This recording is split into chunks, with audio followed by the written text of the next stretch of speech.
Welcome, everyone, to the Insomniac Soup live stream, episode 258. Well, I see we got deleted scenes in the chat saying hello, chat. We have the lovely Sherry, so good to see you.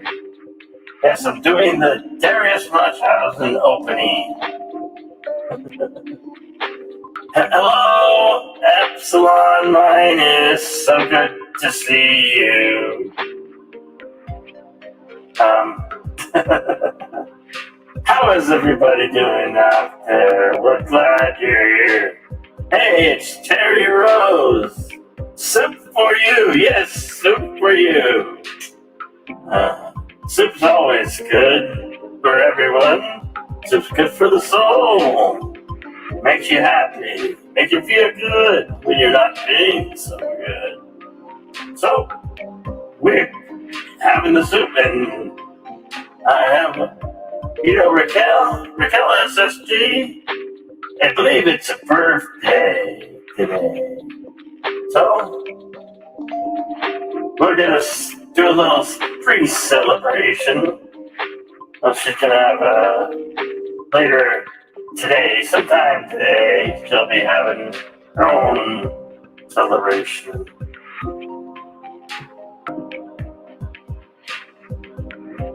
Did I just watch you on LG? Ate some really hot chips. Well, yeah, that happened. That was a real thing in a real day. Hey, it's Pop Culture, my curator. So good to see you, pal. Alright. Let's kill the sounds and went to normal voice. Alright. How you all doing? So good to see you. Welcome, Deleted Scenes. How are you, my friend? Doing fair to partly cloudy, Bill. How about yourself? Good. It's kind of expecting the birthday girl to be here. Oh, I'm sure she'll show up shortly. Okay. No. Yeah, late to her own party. On time. Yeah. Oh, she probably didn't know I was gonna do a little, put her birthday in the title. She'll probably be upset. Oh well, she's a friend. Mm-hmm. How's your week been going so far? I've been going all right. I'm a little worried because we're getting this ice storm here. Looks like Friday, so hopefully that won't kill my internet because I have some shows coming up, including a couple with you. So. Oh yeah. Yeah. That's right. So this coming Sunday, we're going to do the Searchers. Mm-hmm. I moved it because I did, just too tired to do it last week. Well, you've been streaming virtually nonstop for the last couple of weeks. So yeah, you deserve a break. I've been taking it moderately slow and going to get back into the swing of regularity, and I have some new shows down the line that do a pre-evening show that is before the soup. It's going to be hopefully a Monday through Friday show. Hey, we got Son of Rich. Hello, Son of Red Shirt. Hello, Red Shirt. So you're going to be doing a daily show then? Yeah, I'm gonna do a daily evening show. Oh, right on. And that show, I have a title for it called "Greetings from Planet Earth." That's the name I'm sticking to. Greetings from Planet Earth. I like that. So, it'll work. So is it going to be like a freestyle kind of thing, or do you have topics, or what are you going to do? No, there'll be topics. We're going to key on topics. So, yeah. We're going to keep it at a certain length too. We're going to keep it under two, under Just or under around 9 2 hours. hours. Yeah, no, under or around 2 hours. Anything longer than that's just too darn long. Yeah. We'll see. We'll see. Yeah. Sounds good. Yeah. Yeah. Yes, red shirt. I do look good up here if I do say so myself, which of course I do.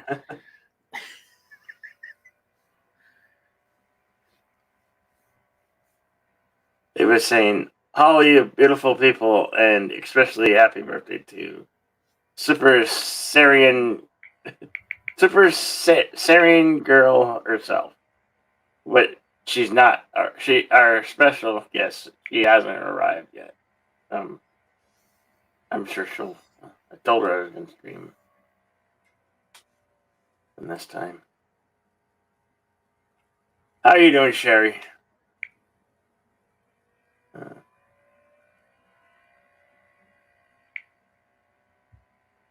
Yeah, can you believe it's midway through the week already? On to Thursday already. Weeks just go by fast. This month is going by fast. They do. I mean, God, it's already the 19th. 20th going to be the 20th officially. Yeah. Well, here. Yeah. I'm always in the past, you know. Mm-hmm. Sherry is saying she's doing yoga. Okay, I'll be right over. I'm kidding. Yeah. I'm good. Yeah. I was. That's right. I did my morning blend. That's another show that I have that I don't run a lot because I have a morning show, but I'm not a morning person, so I don't. It's generally hard to do a morning show when you're not a morning person, but it's there. It's there for when I am awake and I am up feeling doing a morning show. And that's what we were breaking. We were breaking the news about how Microsoft was purchasing, thanks to Bird of Prey 5, breaking the story about how they're purchasing Activision, Blizzard. So that's big news in the gaming industry. If the government lets them do it. Raquel says she'll be here soon. She's running a bit behind. It's okay. It's okay, Raquel. And we have Daniel's Hot Topics. Welcome, Daniel. Hello, Daniel. Hi. How are you doing? I just found out that Russia is threatening to invade Ukraine, and they're worried that it's going to cause World War III.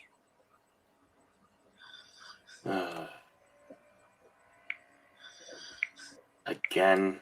I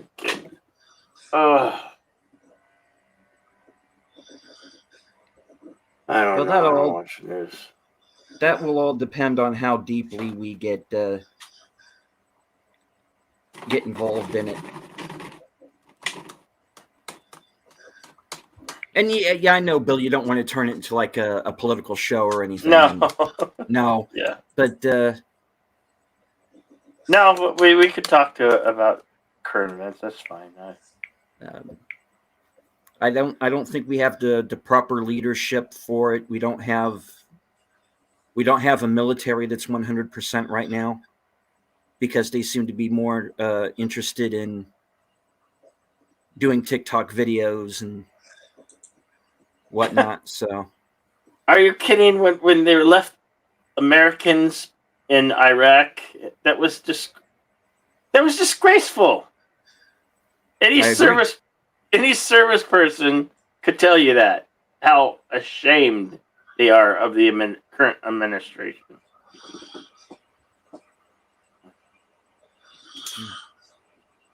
You know.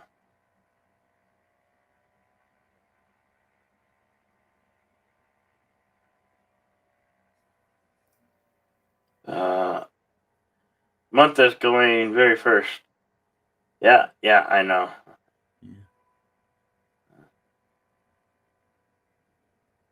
Oh, you're invited, pop culture curator. If you you have an open, standing, ongoing invitation always here when I do my live streams. So and it's currently pinned at the top.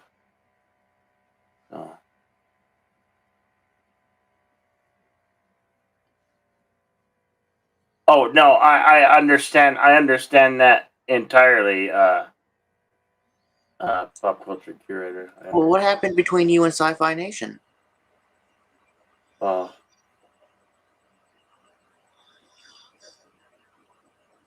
Just, you know, he was, you know,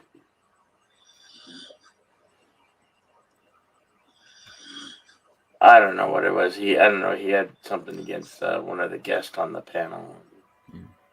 People on occasion have disagreements, and you know, I've had disagreements with people, but you know, I don't like come on and voice them or anything, you know. Well, and I kind of gathering. I'm coming up with a zero tolerance for unpleasantness in my live streams. I don't want it. I don't want it here. No. I know people like drama, but try not to have drama here. But as much as possible. You know, we have to stick it together here. You know, and we've built. I like to use the term fellowship, and we've developed a fellowship here, and we can. You know, and we're not always going to agree. It's not an echo chamber, and it shouldn't be. And I'll tell you a really funny example. I was on Midnight's Edge, Halloween Kills spoiler review roundtable. Oh yeah, and which if there's anybody out there who didn't see it, it was pretty lively. So I really recommend that video.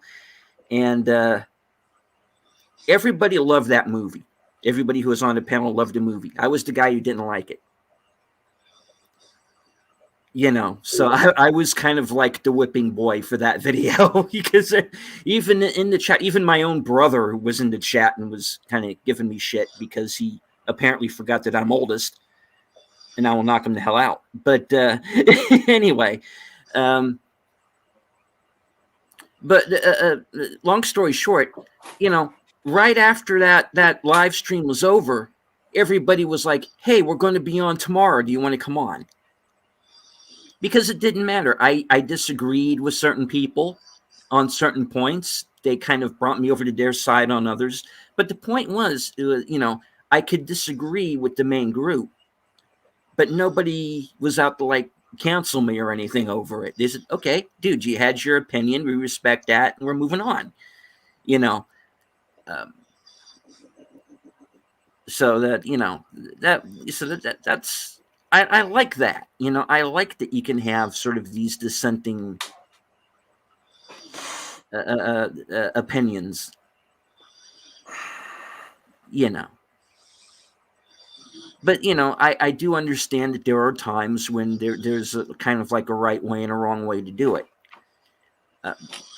You know, I took myself off of a live stream because there was a person that I had kind of a disagreement with. And I took myself off of that stream because I knew that if I said something, I was going to bring that whole stream down. So I took myself out of the equation. So, you know, I can, you know, so I can kind of understand, hey, we're not always going to agree.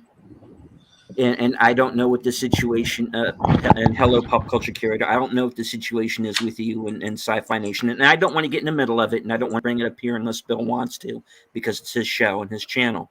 But, you know, I know when it comes to myself personally, if I think I'm going to get into it with someone and bring someone else's stream down, I take myself out of the equation. And that was the best thing to do in that situation. And I'm not going to say who that person was, but I think they probably know who they are. But and it's not a person who's here or in the chat or anything.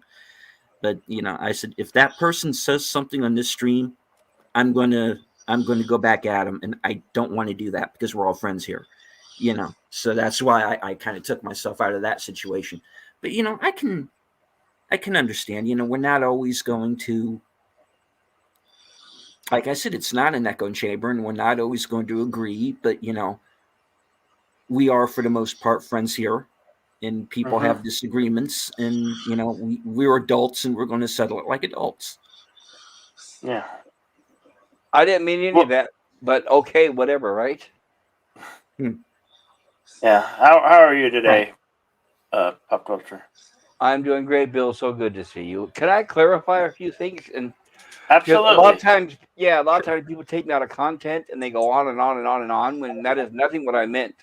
No offense, deleted scenes, but No, to put it into context, no, it's not an issue between me and Sci-Fi Nation. No. He comes on the channels and just attacks everybody. He gets drunk, he can't control himself, and he starts cussing and using the F word and just attacking everybody. It's not an issue between me and him. It's just that I won't be on a chat with someone who treats other people like that. Does that make sense?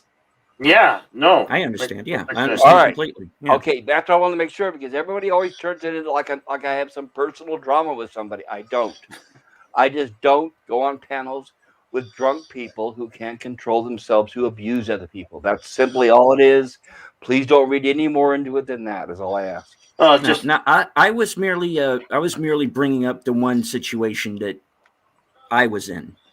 So, I like I said, I have no idea what Sci-Fi Nation said in your presence, and I'm not going to comment because I wasn't there and I didn't see it. Yeah, but Bill knows. You can just ask him. Bill has his reasons too. Bill, that's why Bill brought it up.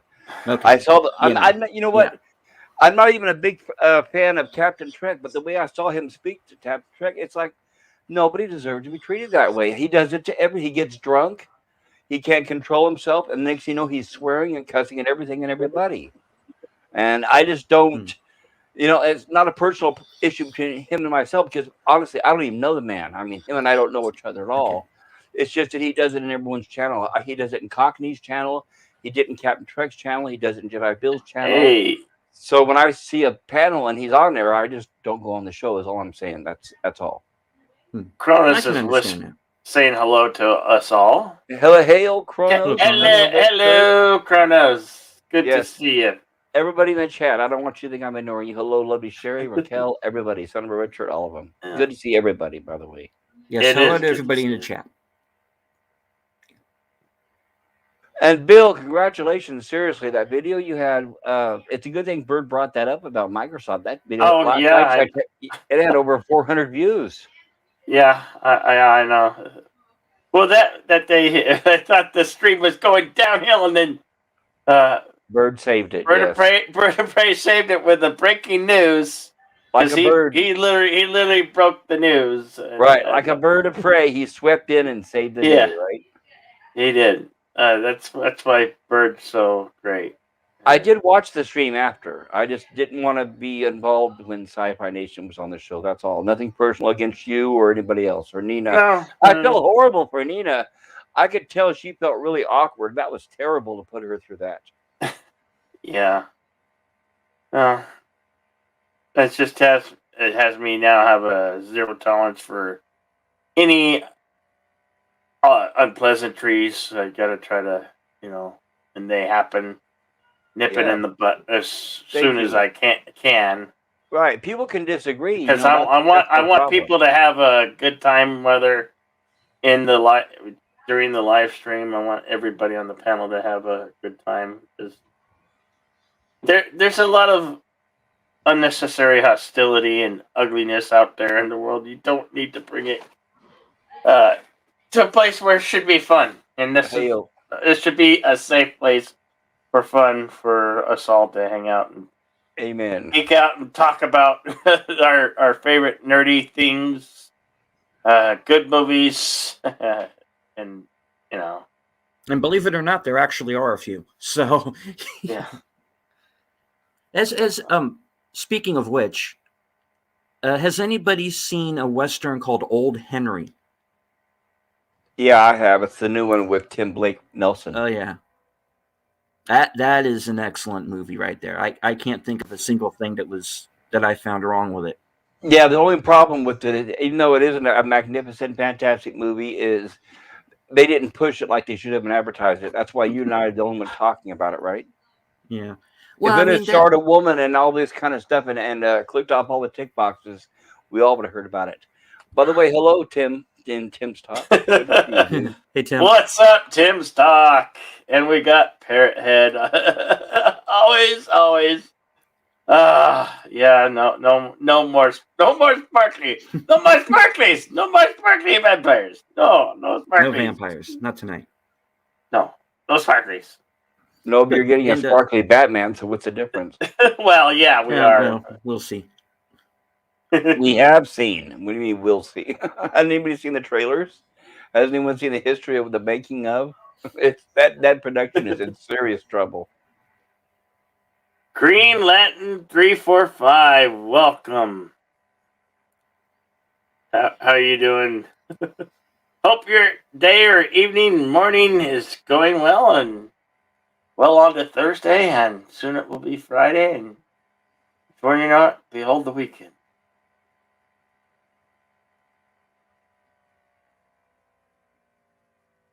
Is there any good movies that are actually coming out? Not that I don't know of any. Same here. Everything that I was looking forward to apparently has been reset back a year or two for reshoots, which means it's a disaster. So no, I'm not even looking forward to those anymore. There's Multiverse of Madness that's coming out in 4 months. Thank you. That's what I was just talking about. I used to look forward to it, but not anymore. But the thing about that is they had 36 days of reshoots, and you can change an entire movie in that time. But what we don't know yet, and what we're not going to know until we see it for sure, is did they change it for the worse or for the better? Did they have Did they have to make changes to the plot because of something they changed in WandaVision or something that they changed in Hawkeye or something like that? Because it's one long continuity, and if one thing changes, everything that comes after it is going to change.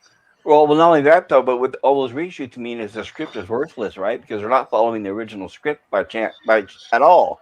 So what we're getting is another hot mess, and we're hoping that the committee and the editing room can fix it. Which and Sam, because it's sad because I'm a huge Sam Raimi fan. But I know that he is not involved in the reshoots. I'm sure he has long gone home, and Disney said, "Don't worry, leave it up to us to fill in the blank." Because there's no way Sam Raimi is going to put up all this shit. I mean, he walked out of Sony as soon as they started screwing with him on Spider-Man 4, 3 even. He was upset with 3, but that's why he said with 4, he said, "I'm done." So there's no way Sam Raimi is around this whole time during all the delays, all the reshoots, saying, "Yes, sir, I'll come back and reshoot. Yes, I'll come back and reshoot." That's not Sam Raimi. Sam Raimi, I have a feeling he shot his part. He did his directing job. He's gone home. And Disney and the people behind the scenes are the ones doing all the reshoots and the reworking of the plot and the script. So that is my basically opinion how the movie's going to be, which is Sam Raimi's first shit movie, which is sad to say. But considering what Disney's been putting out, I have nothing to prove otherwise. Sorry, that's my personal opinion. Yeah, no, that's okay, and that's fine. And I understand how you got there, but my opinion on it is I'm trying to look at it, and I'm sure Daniel can back me up on this. I'm trying to look at it because of the changes that are going on behind the scenes, especially at Disney, where we have Chapek and Arnold in there now, and they're kind of kicking ass and taking names, so to speak. And they want people to come back to the movie theaters and I agree with all see that. their content. I agree with Bob Page. So And Susan Arnold, right? But it's like a little too late, as far as the movies that were already in production, like Indiana Jones and into the multiverse. I think it's a little too late. The fact they were caught up in all this drama, right? That's why they were all Well, delayed. perhaps, but my thinking on it is, what if the changes that were made were mandated by Chapek or Arnold, and what then the changes that are being made could be potential changes for the better. Oh, that's possible. Honestly, if you were to ask me why I think they had reshoots, I think that's the whole point. Is they realize that their Phase 4 or 5, whatever it is a failure. They realized nobody liked Captain Marvel. Shang-Chi did not make the money they wanted. The Eternals was a flop. And I think that all those that I just mentioned laid heavily into the plot of the multiverse. And then now that they saw how bad they're failing, they said, hold on, put the skids on everything, put them in a year delay, everything for reshoots. So I think, yes, their reshoots are an attempt at fixing a problem. That I agree with. But how can you do it with a movie that's already been mostly shot? The director's already gone home. That's what I'm saying.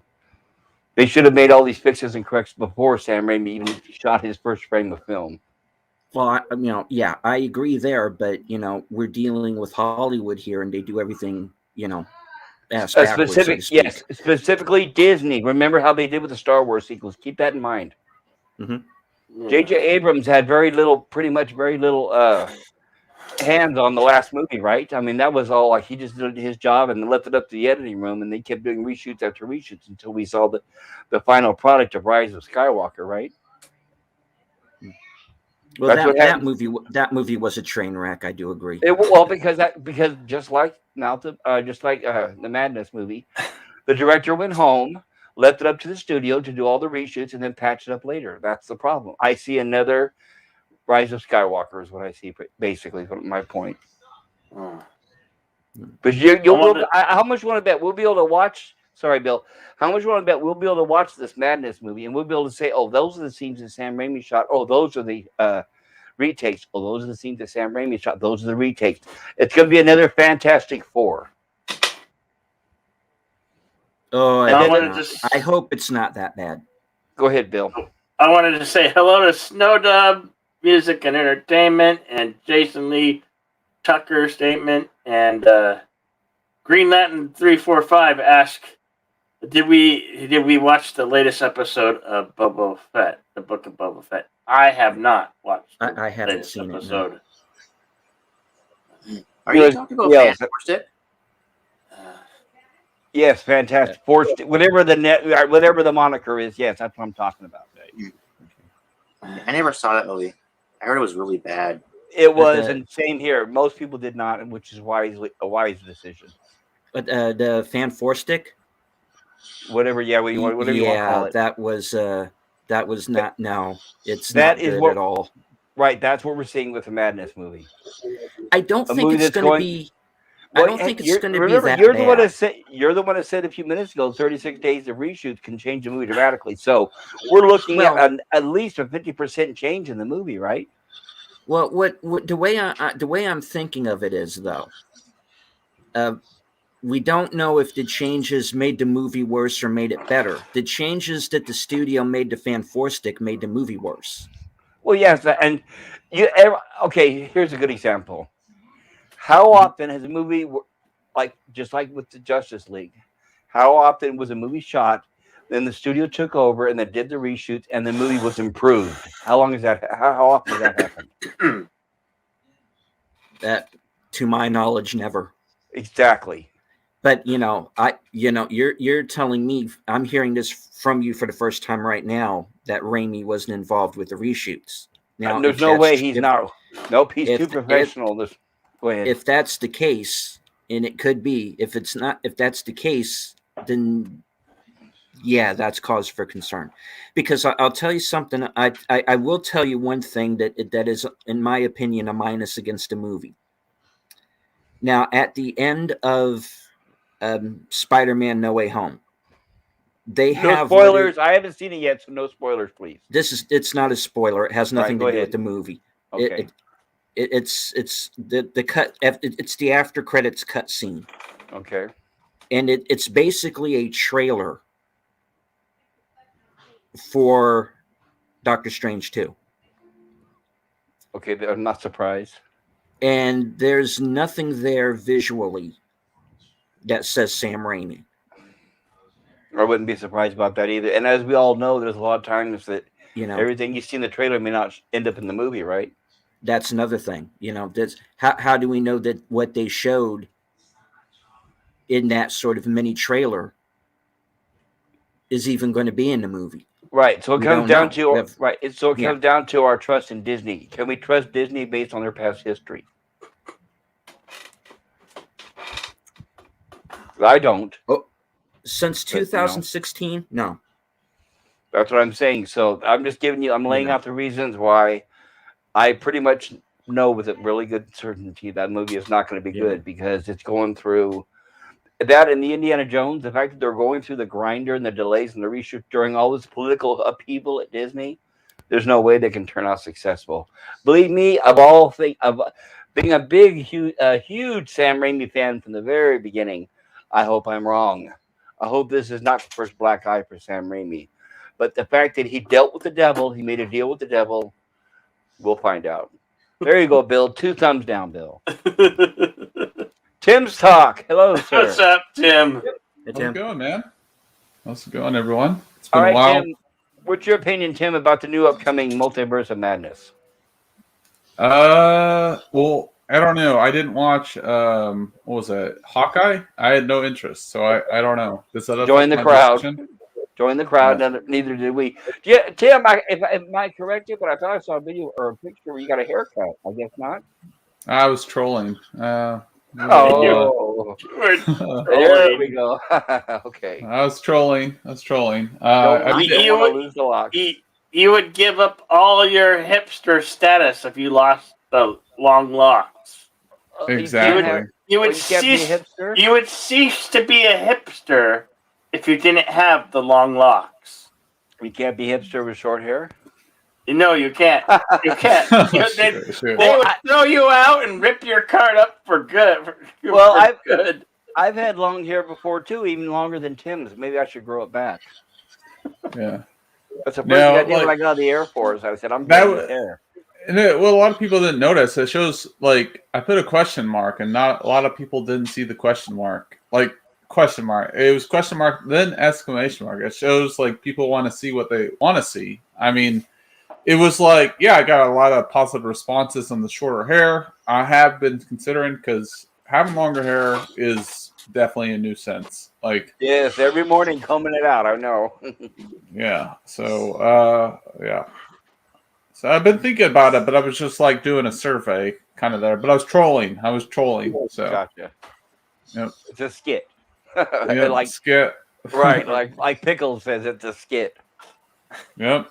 Like YouTube is not reality and post reality. People need to, people think things way too serious, right? So it is what it is. But Right. Never believe everything you see, people. Read between the lines. Yeah, exactly. Anyway, Bill, tell us some more about your new shows coming up. I'm working on Greetings from Planet Earth. It's going to be evening type show. What's the subject? Well, the subject's going to be different topics each time. Nice. Okay. Yeah, Jedi Bill. I've been I don't know I know your schedule's. I don't know your schedule, but like on Sundays, I've been doing the Boba Fett streams. So always welcome on that. What are your thoughts on Boba Fett thus far? Like without spoiling anything, I still need to watch episode 4. That's my plans, but I want to pop on here for a little bit. To say, hey, it's been a while, but like, do you like what's going on with Boba Fett? Yes, and also an affirmative no. No. There's a lot of member berries within. So was this episode probably not? Was it decent or like? You have a I have a clone. literally. So you Oh, have a me. hipster. Uh-oh, is that Darius down below? I don't know. Who knows? So, Tim, what was your opinion about episode 3 of Boba Fett in a nutshell? Well, Hey, I've watched. pop culture curator. Fancy seeing you here. Hello, sir. Hello, Captain Cockney, Mirror, Spock, Major. Shit. No, he's dead. Whatever. Spock is dead. He's been spaced. Uh-oh. Cybok. You did not take the name Cybok. Oh, the Jetsons. Yeah. The Oh, Jetsons. how Oh, dude. Oh my gosh. Yeah. They look so cute. Yeah, it's like my face. Like that's the perfect response to that. Like I have a whole meme again, like on the Power Ranger things, and then like the whole Banta thing as well. So yeah, that's perfect response. I think that's fat. Maybe that's Fat Steven. I don't know. I don't know anyone that quick on like a bit. Yeah, it's Fat Steven. I don't know. Is it? Fat Steven? What's up, Member Cropper It's and not Steven Citizen Ball. 333? No, it's never Steven. Yeah. Yep. No. Fair play, citizen. He was Oh, just on the shoot. wing. Cockney, is your stream over, or what's going on with that? Who? Chelsea. Cockney's Mhm. dead. Chelsea Clinton? 10 hours. Yep, it's a short stream today. 10 hours. Why does that look like a 40-year-old Look, version of child. me? It's like a 40. If I could grow a beard and I was 40 years old, that would be me. Tim, I don't even think you can grow a beard. Yeah, you have to wait. Your idea, Oh! your idea of growing a beard is probably cutting off the loose ends of the hair and then just like Beavis and Buttheading super gluing it to the face like they did in that one episode. What are you talking about, Steven? Just kidding. No, yeah, you're right. What you talking can't. about, Boba? Yeah. What are you talking about, Willis? All right, you saw the wait a second. The who was that? Stop talking to The yourself. Bubba Fett. He's like Stop talking to yourself. It's weird. Bubba Fett. Boba Fett. I think Daryl posted it. I don't know. Maybe it was you. That It was pretty good. Boba Fett. It was Daryl Derelict. Bubba Fett. You're a shark. I'm a jet. Let's all watch Bubba Fett. Bumble Fett. Bumble Fett. Bumble Fett, yeah. I got something that really bothers me about the 4th episode. You remember the first episode where he crawled out of the Sarlacc pit in full armor? Yeah. Yeah. And then he goes back in episode 4 wondering how the armor went back down the pit. Like it just said, screw this. I like it better in the dark. It Totally took 4 forgot. episodes for him to realize that? I guess so. It took Oh, Disney budget again, huh? well, pretty much 4 episodes to get healed in the back to tank to realize his memory's still messed up. Yeah, that's why that's why I don't watch it. Yeah. I the watch red it because con- I gotta watch it through, right? It's 7 episodes. We're at the halfway point. I can't. You gotta go watch side- it I through? watched Who it said all, that? right? Who said you gotta watch it through? So you gotta Well, get in it's- your head or what? Principle. I can't make a full judgment unless I see it all the way through, except if it's Discovery. Well, if I see a Red turd, Torch. I'm not gonna eat it to see if it tastes like shit. I'll make my judgment just looking at it. Well, I'm not really going to go around eating actual piles of shit going, well, this doesn't taste exactly like no. shit. But, there is some corn in between the bites. Well, I'll pick out Cake the is like corn. the future. You don't know until you take a bite, by which time it's too late. Too late?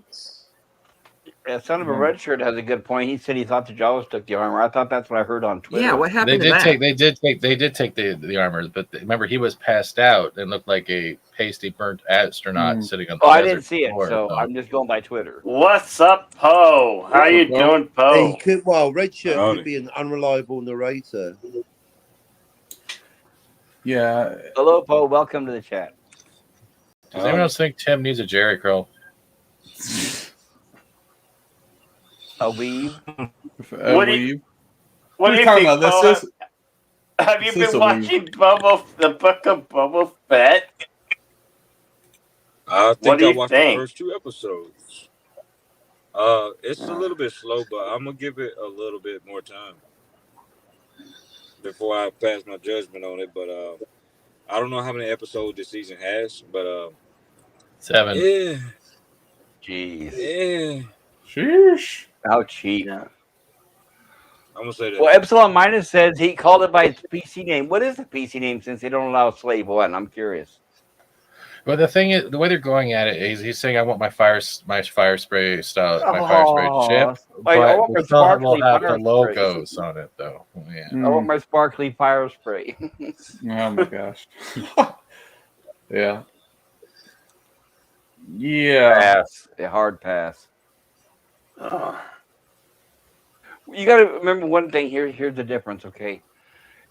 Star Wars, just like Marvel, is now owned by Disney, which means everything they produce, especially under the Disney Plus banner, is made for children. Star Wars, the original Star Wars was made for everybody. That's the difference, and it's a big difference, and it's very noticeable. It's really bleeding. Oh, go ahead, Steve. Oh, sorry. I was gonna say you got to look at it this way: one's a Mickey Mouse banner, one's for people that had their balls dropped. Sorry. No, but like it's really bleeding out in the writing. Like I was talking to my dad the other day. Like he's more hardcore. Like he's an older guy. He was like 65, and he was like, "Dad bod Boba Fett is just not working for me. You know, he's not believable. He always gets his butt whooped or whatever." And the coolest thing about Boba Fett is about him being like incognito, essentially, like kind of like Batman. And they took all the mystery away. They're like retconning like his whole thing. And I don't mind the evolution of the character, but when you go so far from the character source, where it's not even the character anymore, where Fennec Shannon is more Boba, I'm hoping by the end that he becomes more like Boba. It's like you can rule right by respect, but you have to kill some people.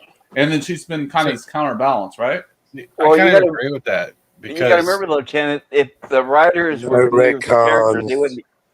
If the writers were familiar with the character originally, they wouldn't be writing him like this.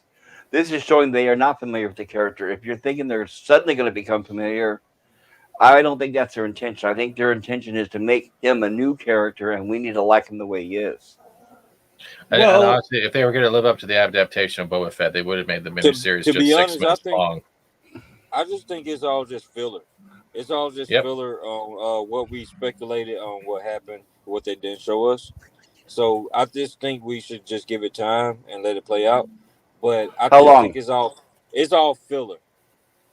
How long did you give it time? 3 seasons, 4 seasons, 5? Like you did Star Trek? No. Hold on. To the end of this season, give it that much time.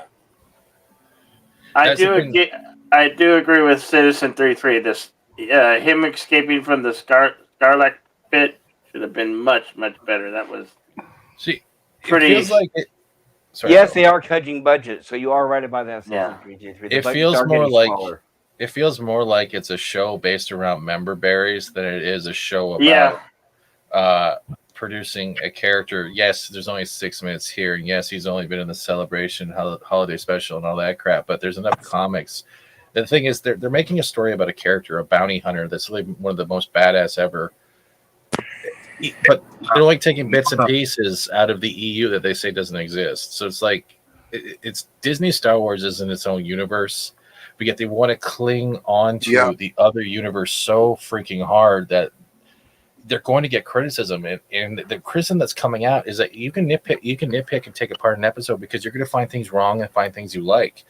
But as a series as a whole, that's where that whole anvil is going to drop on the Coyote's head. And if it doesn't come out the way it is, like the way Tim was describing it with your dad, right? Normies are now at a point where they are seeing this show and they'd rather watch Ciri yell at The Witcher for an hour. Exactly. Example, like people aren't clamoring. Like I have no desire to watch the show like Hawkeye. Like after watching a couple episodes, like it's not hooking me. And that's the issue. It's not hooking you. Yeah. Like not everyone, like as far as like normies, I've talked to like everyone in my family, what they think of the shows. Like maybe I'm like, not seeing it like the way they are seeing it, but they're just like, the show's, it's hit or miss. It's all right. It's kind of a hot mess, like a Fast and Furious show, which is bad for Star Wars. Disney is taking a character that was a side character in the whole story of Star Wars, and they're giving you what happened. And as far as like how he came out the pit and survived, they kept it short and sweet. And as far as coming into story writing, show you versus tell you. So they showed us versus they told us. So they gave us that which I give them a plus about. They showed us versus they told us, and it's just like lazy writing. What people say. That's a joke in pitch meetings, by the way. Everybody watch pitch meetings, I hope, on YouTube. But it's all super easy, barely an inconvenience. But I think they did a okay job, but I'm gonna give it time just to put it all out there first. I'm gonna give them a chance. I'm gonna give them one more chance. See, I think that's a bottom line, and I know a lot of people kind of hate that association, but I think it falls under the pretense. You're either going to hate it at the beginning and not watch it, you're going to give it a chance, or you're going to have to see it through and base your opinion on the full story rather than the bits and pieces we're already getting. Because if the bits and pieces are already together, it doesn't even feel like a full story. The other problem that comes with this type of format with Disney especially is, we're getting a 7-episode or 8-episode series, and they're like, oh, wait till you see what happens at the end. I don't give a about the end. If you can't hold me at the beginning, like anyone else in an audience, they're not going to continue it through because you're not giving us the way the story goes. You have the beginning, the middle, the end. And if you're telling us to wait to the end, then what the hell is so weak at the beginning that we have to maintain a whole attention span for the end? Yeah, I agree with that. I honestly am not invested in the Book of Boba Fett at all, and I truly want to be, but it just can't. I am. The memes are great, man. The memes. Yeah. Oh shoot. Yeah. I started partaking in the memes. Yeah, they're funny. It's like we're not getting series anymore. We're getting an adaptation of what they think a character is. And no offense, but just take from the EU if you want to, but don't take it from other characters. There's this whole thing there. They have all this creativity that's at Foundation already there, and they don't want to use that. And yet they're refusing to use their own creativity and imagination, keyword imagination, to even branch off and try to make something that's relatively the same or something that's from, let's say, a Disney standard. Let's be honest. Yeah, well, it's Disney, yeah. Star Wars is really, it started from a story, and they're expanding from a story. They started I agree. years ago before I was born. I was born in '86. The story started before then. So, given that point, they doing the best they can with this council culture that's coming up and everything that's going on. They're doing the best they can, and that's why I say just give it a chance. And I don't approve of this story. I'd rather see Luke and Leia and all the characters and Obi-Wan and all of that. But I'm sure y'all probably already discussed that. But, yeah, I'm looking forward to the Obi-Wan series for sure. yes. I'm not interested. There's more interested in what we get now. I agree with everything you said, Poe, but doing the best they can is the only thing I disagree with. I think that there's also another aspect, and I hate playing devil's advocate, but we also remember that Favreau, Filoni, and Rodriguez, and whoever else is doing the directing and stuff, they have limitations. They do. At the end of the day, it's Kathleen Kennedy and the person who's above Kathleen Kennedy. Right. So all they can do, and that's what sucks. Yeah, she's still there. Well, she's still in Hollywood, right? You have to do what you're saying these days, or you're not going to have a job. So of course they're going to follow the mandate. So we're stuck with half-assed everything. Even in our Star Wars, in our Star Trek, in everywhere. Look at the Lord of the Rings trailer that came out today. They didn't give any imagery at all, except some guy using practical effects that was CG adapted, pouring liquid Jello into a mold. I didn't even watch it, and I think Lord of the Rings. There was nothing.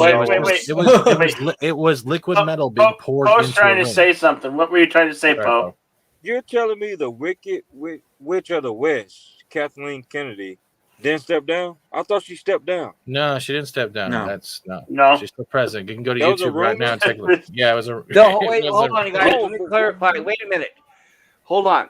Let me clarify. When they talk about her stepping down, she is still has her job at Disney, but the rumors are saying that she has no power over the franchise. That's the debate. We don't know if it's true or not. Well, my sources from Disney and Reddit say differently. Yeah, they probably are. That's why I said rumor. But I'm just saying, when people are mistaken, saying, "Well, does she still have a job or not?" Yes, she has a job, but What the rumors are all about is does she still have control, and that we don't really know. But Yeah. based by what I've seen, especially on episode 3 of the Boba Fett, I say she's still heavily in control. Mm-hmm. So, Yeah. so she's the poison in it right now. I think it's Yes, more than just in the very her. I think beginning. I don't think it's just her. I also think it's the fact that the people that have their own act. This is the main thing that bothers a lot of media, especially with our stuff we use with the franchise. It's the amount of activists per camp that are actually there helping produce this crap, and how much of their ideologies they're trying to shove in at the same time. Right. We've all seen the pictures with her surrounded by all the women saying the Force is female. So Please, that's I'm why trying not she to was throw up. hired, because she was hired to push Disney's message. Disney's message, according to their meetings, what they've said is for social re-engineering is what their whole entire goal is. They've said that at their meetings. Wait, which pillar was that? Was that the one before or after lose a lot of money? It was, but before and during. The most recent meeting with Bob Paycheck is only the first time they finally acknowledged that they're losing money and need to start looking towards the fans. John Favreau has directed like at least 2 of these episodes, which have aired, and then Rodriguez is the other director, right? So no, I think no. Right. Are you sure Favreau directed? Because I thought Rodriguez has handled the last directions, and this was the newest director. Right. He's done the writing. He's right. Okay. He's right. Remember, you guys also the article about the actor who's playing Boba Fett. He came forward and said, "I asked him to not let me have the mask on all the time, or not take the mask off and too much talking." And it was the direct order from Favreau said, "No, you're going to take that mask off and you're going to talk more." So that's going to dispel all the rumors and myths that you guys think that John Favreau really knows what he's doing. He's the one that told them. Read that review or that article with the interview by the actor. If you don't believe me, he said that he insisted, "Hey, I don't think I should take the mask off. It should be more mysterious. I shouldn't be doing all this talking." And he went directly to Favreau and told him that, and Favreau said, "No, you're going to do the talking and take the mask off." I just think we got to wait about 10 to 20 years before franchises have a rebirth of intelligence. For those of us that are still alive. I plan on being alive just so I can die knowing that something's coming. One question. Death. Do y'all have any issues with the person who started it all coming in? And coming in and just giving some insight on it, or you want him to stay out completely? No, I don't think I have any problem with that because I want everybody's opinion. I didn't hear the name. Who? George Lucas. George Lucas. Okay, then what's the question? What about it? Do y'all have any problem with him coming in and giving an opinion on what they're doing? Not changing anything, but just giving an opinion on insight. He has given his opinion. Remember when he signed it over, he said it was like selling your child to a white slaver. No. Well, that was then. I'm talking about now. Let's go back. I think was it last year? The quote where he was having interview questions with the school kids across Zoom or whatever. He literally said, I believe it was the one where he said, Disney Star Wars is not the Star Wars I made. That is a different Star Wars. Yeah, so that's where I go on. So as much as George Lucas is maybe asked for advice or given writers credit because of the universe that's there, from that standpoint, I believe that he is still sadly accepting the fact that he has no control over this crap. Right, so and he's under contract not to say anything. Does that matter to you all? Does that matter? Well, now that he no longer owns it, no, it doesn't matter to us. No, it's not up to him what's canon. Just because he doesn't own it, I asked would it matter if he steps in and give his insight on the story? They won't listen to him at this point. They've ignored every input or everything he's given. I'm not asking what it's not canon. Doing. Does it matter to you all? It's not fans? Star Wars. It's all fan fiction. I think it does matter. It's not fan fiction, Spock, Captain. I have to, or Major. I have to disagree. It's not fan fiction because fan fiction is made by fans who love and enjoy the franchise. Yes, you picked up on the point. Yes, quite right. That is not fan fiction. But what Poe is saying is, as far as the new rendition of that, which is canon, and the fact that George Lucas is not directly involved, I think that does matter because his vision is going to get watered down. When you go away so far from the source material, it's not even really the same thing anymore. His message gets lost in translation, so it's not Star Wars anymore. And when Luke commented on that, they didn't take his new script. You know, we don't know if he's dirty or not. I wasn't there, but Bravo. like it seems like he was. Like he had a plan for what he wanted done, but they were just like, nah, we're gonna take this, material that's super popular in pop culture and integrate with anything. Right. How many countless films reference Right, Star well, Wars? what they were doing Billions, was- but you know, Right. What Does it happened matter was- to you all? You're the fan. it matters Does to me. You all. Well, It it matters matters to to us, me. but it didn't matter. The only matter George Lucas was $4 billion. But what I'm saying is, when they were on the negotiation table, then Bill and George was saying, part of this deal is, I have these ideas, and they were like, yeah, whatever, yeah, we'll agree, whatever, just sign here. And as soon as he signed here, they were like, no, we don't need you. Thanks, we got it. Poe, can I That's ask a question? exactly what happened. Poe, can I ask you a question? Absolutely, who?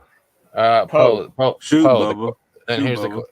Bubba. Oh my God, thank you. I've upgraded. Oh, Kylo Ren, I Uh, love your Thank you. avatar. But you asked us that question. Now the question in return is, how much of our care is going to matter if George is still being ignored by Disney?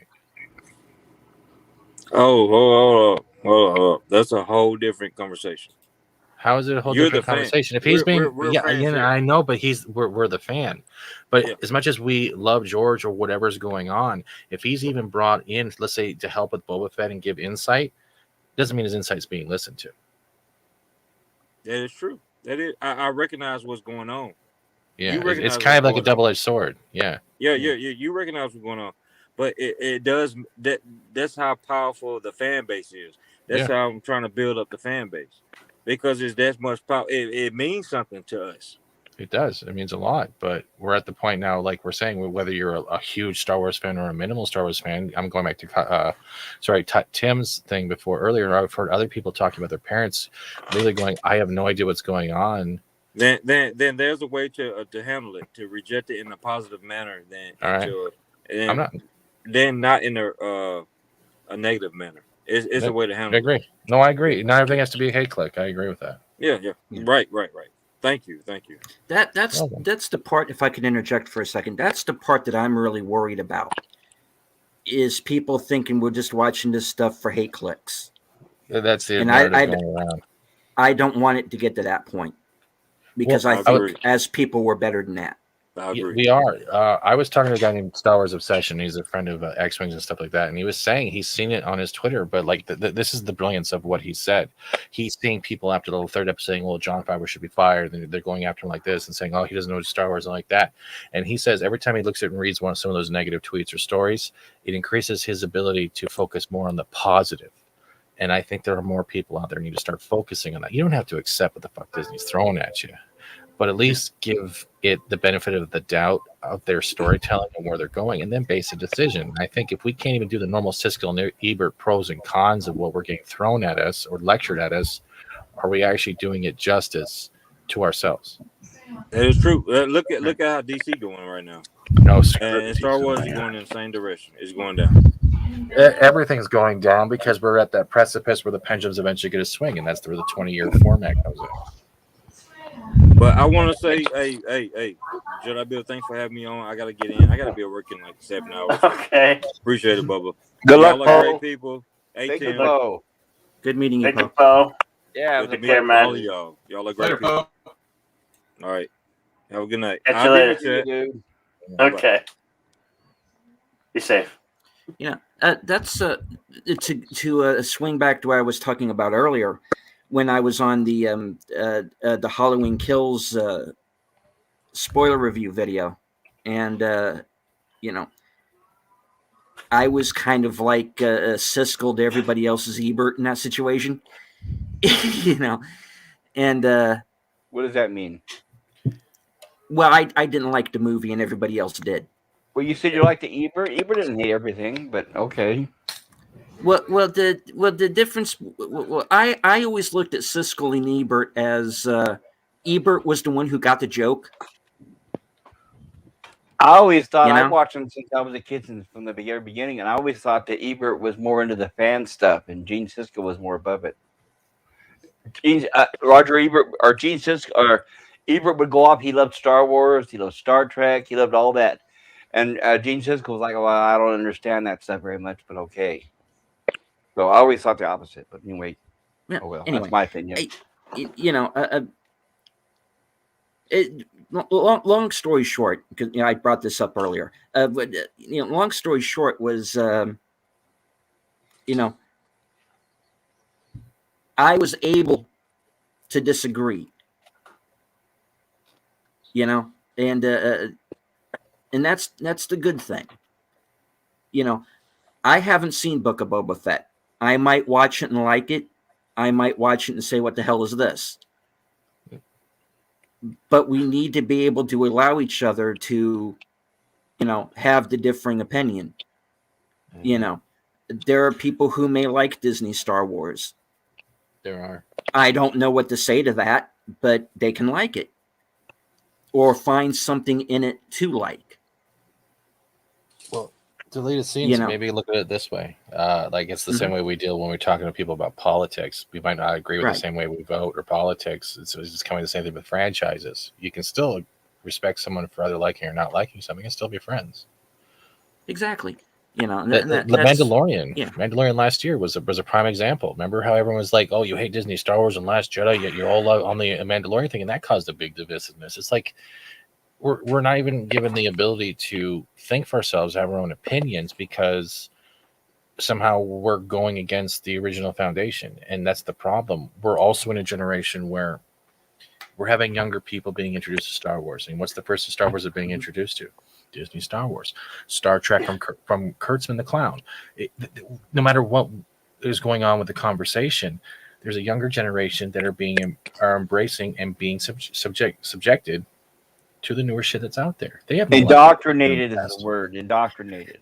Maybe. And I'm worried about that too. If I'm gonna, if I had a kid of my own, I don't have any kids, but if I had a kid of my own, I would show him, or her. I would show them the original trilogy. Yeah, that's the best you can do. Just show them. You mean the old thing it did?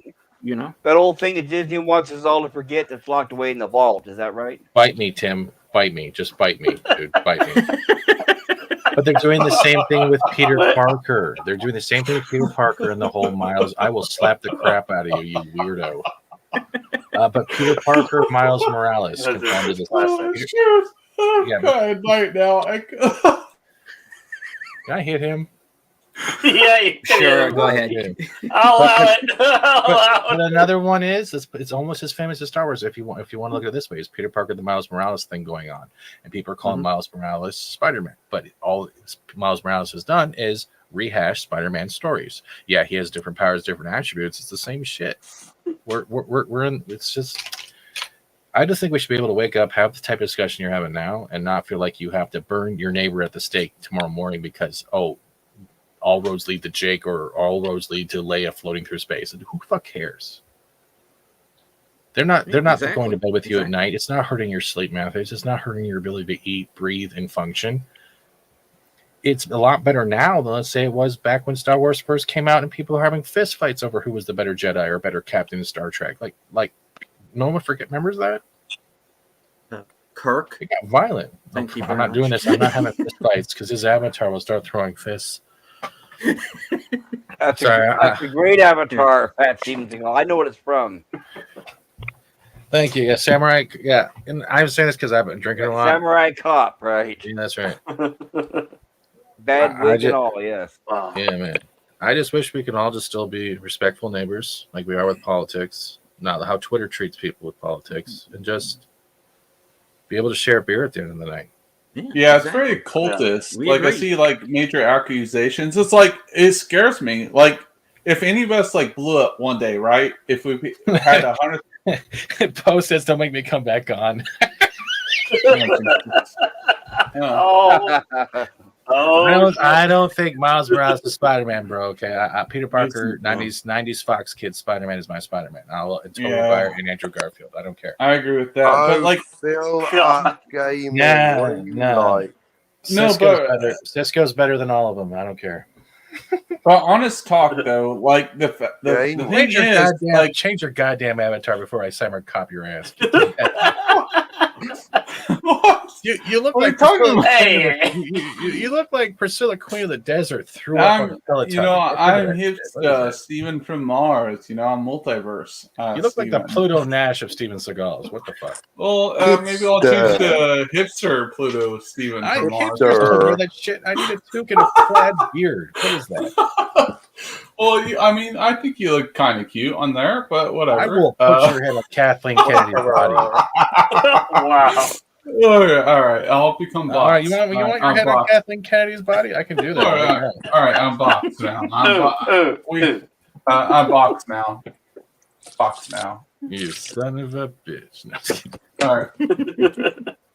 No, but like the thing is, it's just like I was thinking about it. It's like when your channel becomes so large or whatever, people don't ask for this. Like people like grift and clout chase them and like make mean videos about them based on their decisions, and I think it's wrong. I think it's really wrong. Is that Angry Joe you're talking about? No, I'm just like in general, I'm like if I became as large as like John Campea one day, people would be like, yo, you're a shill, blah, blah, blah, all this and that. I think it's wrong. I think people need to get off their high horse and you're just like what you're doing. High horse. And you know, they're clout chasing at that point. I just like, you know, why can't you subjectively talk about film? Subjectively talk about it, and just like, you know, you like what you like, but you shouldn't attack other YouTubers for doing good work and having high production value and taking time for the intros and without attacking other YouTubers. You know, a lot of YouTubers live rent free with other YouTubers in their heads, and I'm just like, you know, I feel bad for them. Like I do. I'm just like, you think about this person's opinion all the time when they see something. You're the first, like you're the biggest fan, but that's called toxic fandom. I know, but like, I'm just thinking about it. I was just like, I don't think I'll ever become a big YouTuber. But the thing is, you know, you never know how the algorithm's going to work, and people are going to attack you the bigger you get. And it's very alarming to me that people make videos of videos, you know, about people. That's it. Sorry, it's my little rant. If they attack you and if you don't like it, what you're saying or what you're doing about, fuck them. I mean, you know. But there's an easy formula, Tim. There's a very easy formula. You want to get big channel quickly, just keep doing videos about Tobey Maguire's bulge. Okay. Be there. Who is doing that? I can say one thing, and I agree. Don't clout chase. Don't pond hop. Don't go after whatever the biggest thing is. If you want to talk about topic, freaking do it. But make sure you're talking about that topic from your point of view. Don't let the other people or other videos that you watch ahead of time make your point misguided. Because the moment your content becomes not you, it is the moment you are always chasing the content of the opinion that's most popular at the time. You're allowed to look at both sides of a coin and not be the devil. I agree with that, and like the YouTube sphere has become so jaded lately. In the fact, I know we live in this like. Well, I am a Fortniter, so I can't sphere. Whatever. I love you like a fat kid loves cake, but you know, like I've even seen it like in my layer of like the Kylo Ren, the Reylo stuff. You know, I've experienced it on TikTok. It's a whole different universe. But my point is, it's just like people need to like drink some more green tea and less coffee. And not being intense, just woosah and relax. All right, you know, YouTube is not real life. Not all of it is real life. And stop being so intense. Stop making accusations about people you don't know. And you know, the universe will work in your way, I guess. But like, if you want to like, you know, collab with some people, but don't be super intense. Don't like hate on the people. You know, Jeremy had a great like. I won't go into that. That's all right. That's it. Get me a muffin, Matt. Yeah, the Muffin Man. Sorry, Shrek. Everyone deserves to give him like a round of applause for hitting that high note. I can't do that anymore. Fun. Yeah, but like, you know, I give Jeremy respect from Geeks and Gamers. Not that I'm like a super advocate for them, but like at least he will talk to people And then there's other people that uses like certain terminology and words against him that I don't agree with. But I'm not like a full hardest. This is the box talk. This is not Tim's talk. Tim's talk, he had to go. Ray was texting him for Skype, and I was like, "Look, Ray, maybe we should do this so I don't die this time. We're on Universe 7, so that's what's going on here." But anyways, yeah, that's all I gotta say. What? What? Still holding on. Are you Yeah. saying that you have like Tom Hanks's Castaway? Are you saying there's a Wilson volleyball with Ray's face on it somewhere? You have discussions. Stephen, I can neither confirm or deny at this Oh. time. That there is, As long as it Oh, doesn't yeah. have any weird dents, I'm happy. Pop culture. Shoot. Well, Stephen, let me ask you. I'm not giving you any dents either, you weirdo. All right. Well. Let me ask you. Since you've seen those dents, are they a little bit wider than normal, or Well, I got the girth, but it still looks like a hockey. Sure. All right. I confirmed enough. All right. You're. It's not good. I saw your OnlyFans, bro. I've never. Yeah. paid. All right. All right. Court rests its case. Journey. Objective. Yes. True. Confirmed. Sources. The other thing that sucks, though, Tim, that adds to that is the fact that we're the way YouTube is right now is good doesn't sell. It is now turned into hey click sells. The way sex used to sell in the late 90s to early 2000s, and now it's either you're on that train or it's an uphill battle. Rather have the uphill battle than become. It's draining. Honestly, I don't know. I know you can split the personalities, but it's draining. Positive. Yeah. works.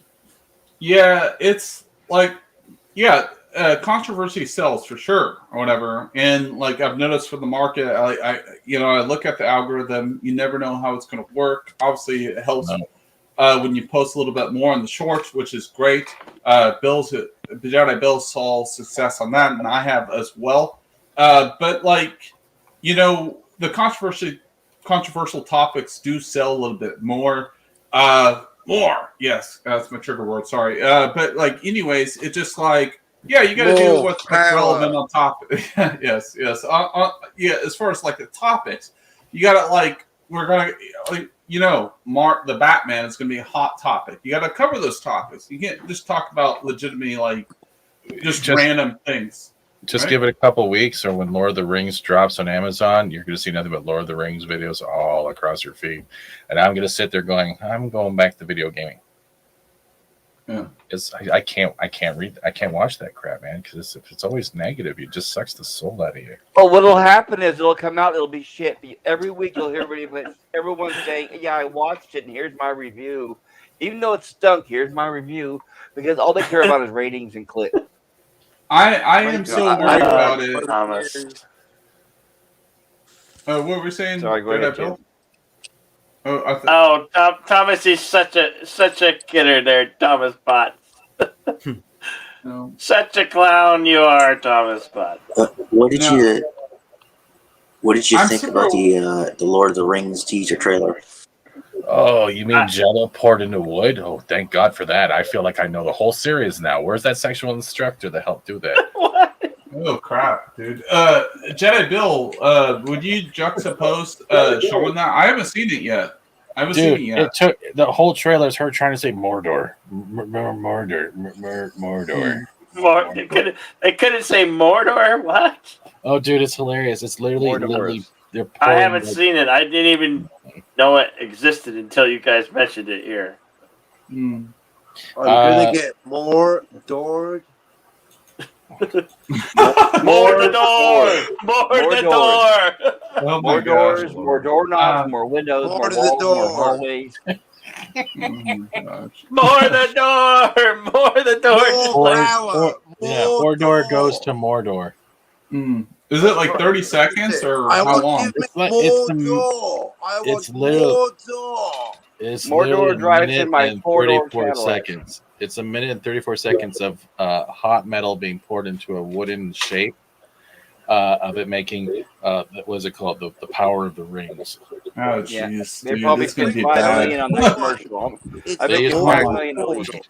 It's practical effects with CGI. Oh my gosh. Yep. Um, No imagery at all in the show. Yeah. Right, See, the usually thing- they You have have four. Edison traffic holding you up. You need the Mordor 4-door right now. They- Right, Mordor, four-door on the floor. Well, Usually- Sauron is a replicant. Usually they've Oh, already shit. wasted they've don't already get wasted. Cockney started. Usually they've already wasted $4 or $5 million before they've even shot one frame of film. So I guarantee you that trailer costs a lot more than it looks. Yeah, probably. Well, this is rated R. So, what do y'all think about that? Oh, elf titties! Can't wait for elf titties. Can't wait. Pointy Yeah. ass nipples and everything with ears. That's great. Can't wait. What's up, Darius? Rated R is so they can use the F word. That's all it's going to be for. You're not going to see any nudity or gore or anything else. It'll be for the F word. That's it. You mean you see an orc dressed in at work? I doubt that pop culture. I think they said they were going to try to make it more like Game of Thrones. Ugh. More look at that Well, like context. that worked out so well. Less like the books, in More other words. tits. More tits. Yeah, less So like more- the books, in other words. Yeah, So they said. more Starbucks cups on every. Yeah. Oh shoot, dude! How lazy? I mean, how lazy in post editing? These people make thousands of dollars in post editing. It's just how And they lazy do you? Yeah. All right. Yes, and they edit on it using a big screen. Yes, it's not like they're editing on a little 10-inch monitor, right? No. Well, you got Mr. Magoo in their editing room, right? Mr. Magoo and his assistant Helen Keller. Oh Yeah. wow! Hear no evil, Okay. see no evil. Yeah, Lord of the Rings. I like Lord of the Rings better than Star Wars. I think it's objectively better. I know, hot take, but to me it just is. But I love Star Wars. The fandom and the world universe building could be so much more, and they have not tapped into the potential. I still feel like that today. They have not tapped into the potential of Star Wars. The universe is so vast, but though Star Wars, the films, are better than any Star Wars films. Sorry, I mean Star Trek films are better. Or not Star Trek. That's a lie. Lord of the Rings films are better than Star Wars. That's all. I'll have what he's having. Yeah, yeah, Let's also remember I'll make now. it a double for me. yeah. So you disagree? You think Star Wars is better than Lord of the Rings? No, I think it bases on personal preference of the individual because each individual is different with thought, likes, and dislikes. That I agree Yeah. with. It depends on your taste. Well, let's be honest. There's no pivotal lines in Star Wars by any actor Jedi and Sith. in the original trilogy. There's not Mark Hamill doesn't have really any powerful lines. There's good moments, but none of them have gravitas moments that projects the screen. You're wrong. Okay, I okay, understood like which- my father before me. Yeah, but was that that was a good scene, but It was a good line. I mean, it was a good line. But the thing is, it's just how many consistent lines you think Mark how great of an actor is Mark Hamill? Let's be honest. On Twitter or in real or on film? On film. Because he He's plays a not- great delusional crazy man on Twitter. I got given an Oscar for that. Yeah. He also liked one of my TikToks. Thanks, Mark Hamill. But anyways, but you know what I mean? It's just there are good lines in Star Wars, like with The Father Before Me. I did love that. That was an epic line. It was an epic line. But when you think about Star Wars, it's more popcorn-ish. It's very simplistic plot. It's the hero's journey, which is great, grand, and I relate with him because I'm from Indiana. I'm a farm boy, or my dad owned a farm.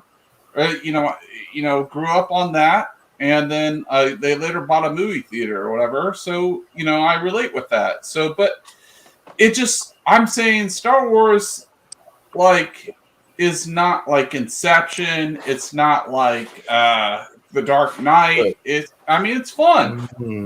It's great, grand, but I don't know. What do you think? But Tim, I know I don't speak on everyone here. That it's not the lines of the film; it's how people attach to it, who they share it with, what memories are created because of that film. I think it has more gravitas, not just of what's being seen on screen, but the environment it's being seen in and who you are with. And that is also how impressionable you are. It depends on the age range as well.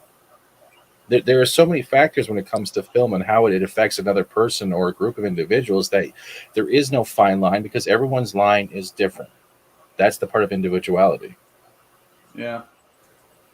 I'm just saying. Yeah. Like if Star Wars is your go-to, like I talk about Harry Potter, how it impacts people as well. Like it's not like sure it's not universal, but it did impact a lot of people as far as like the books and like sold like 11 million copies in the first week overseas. Like there's definitely fandoms that we care more about.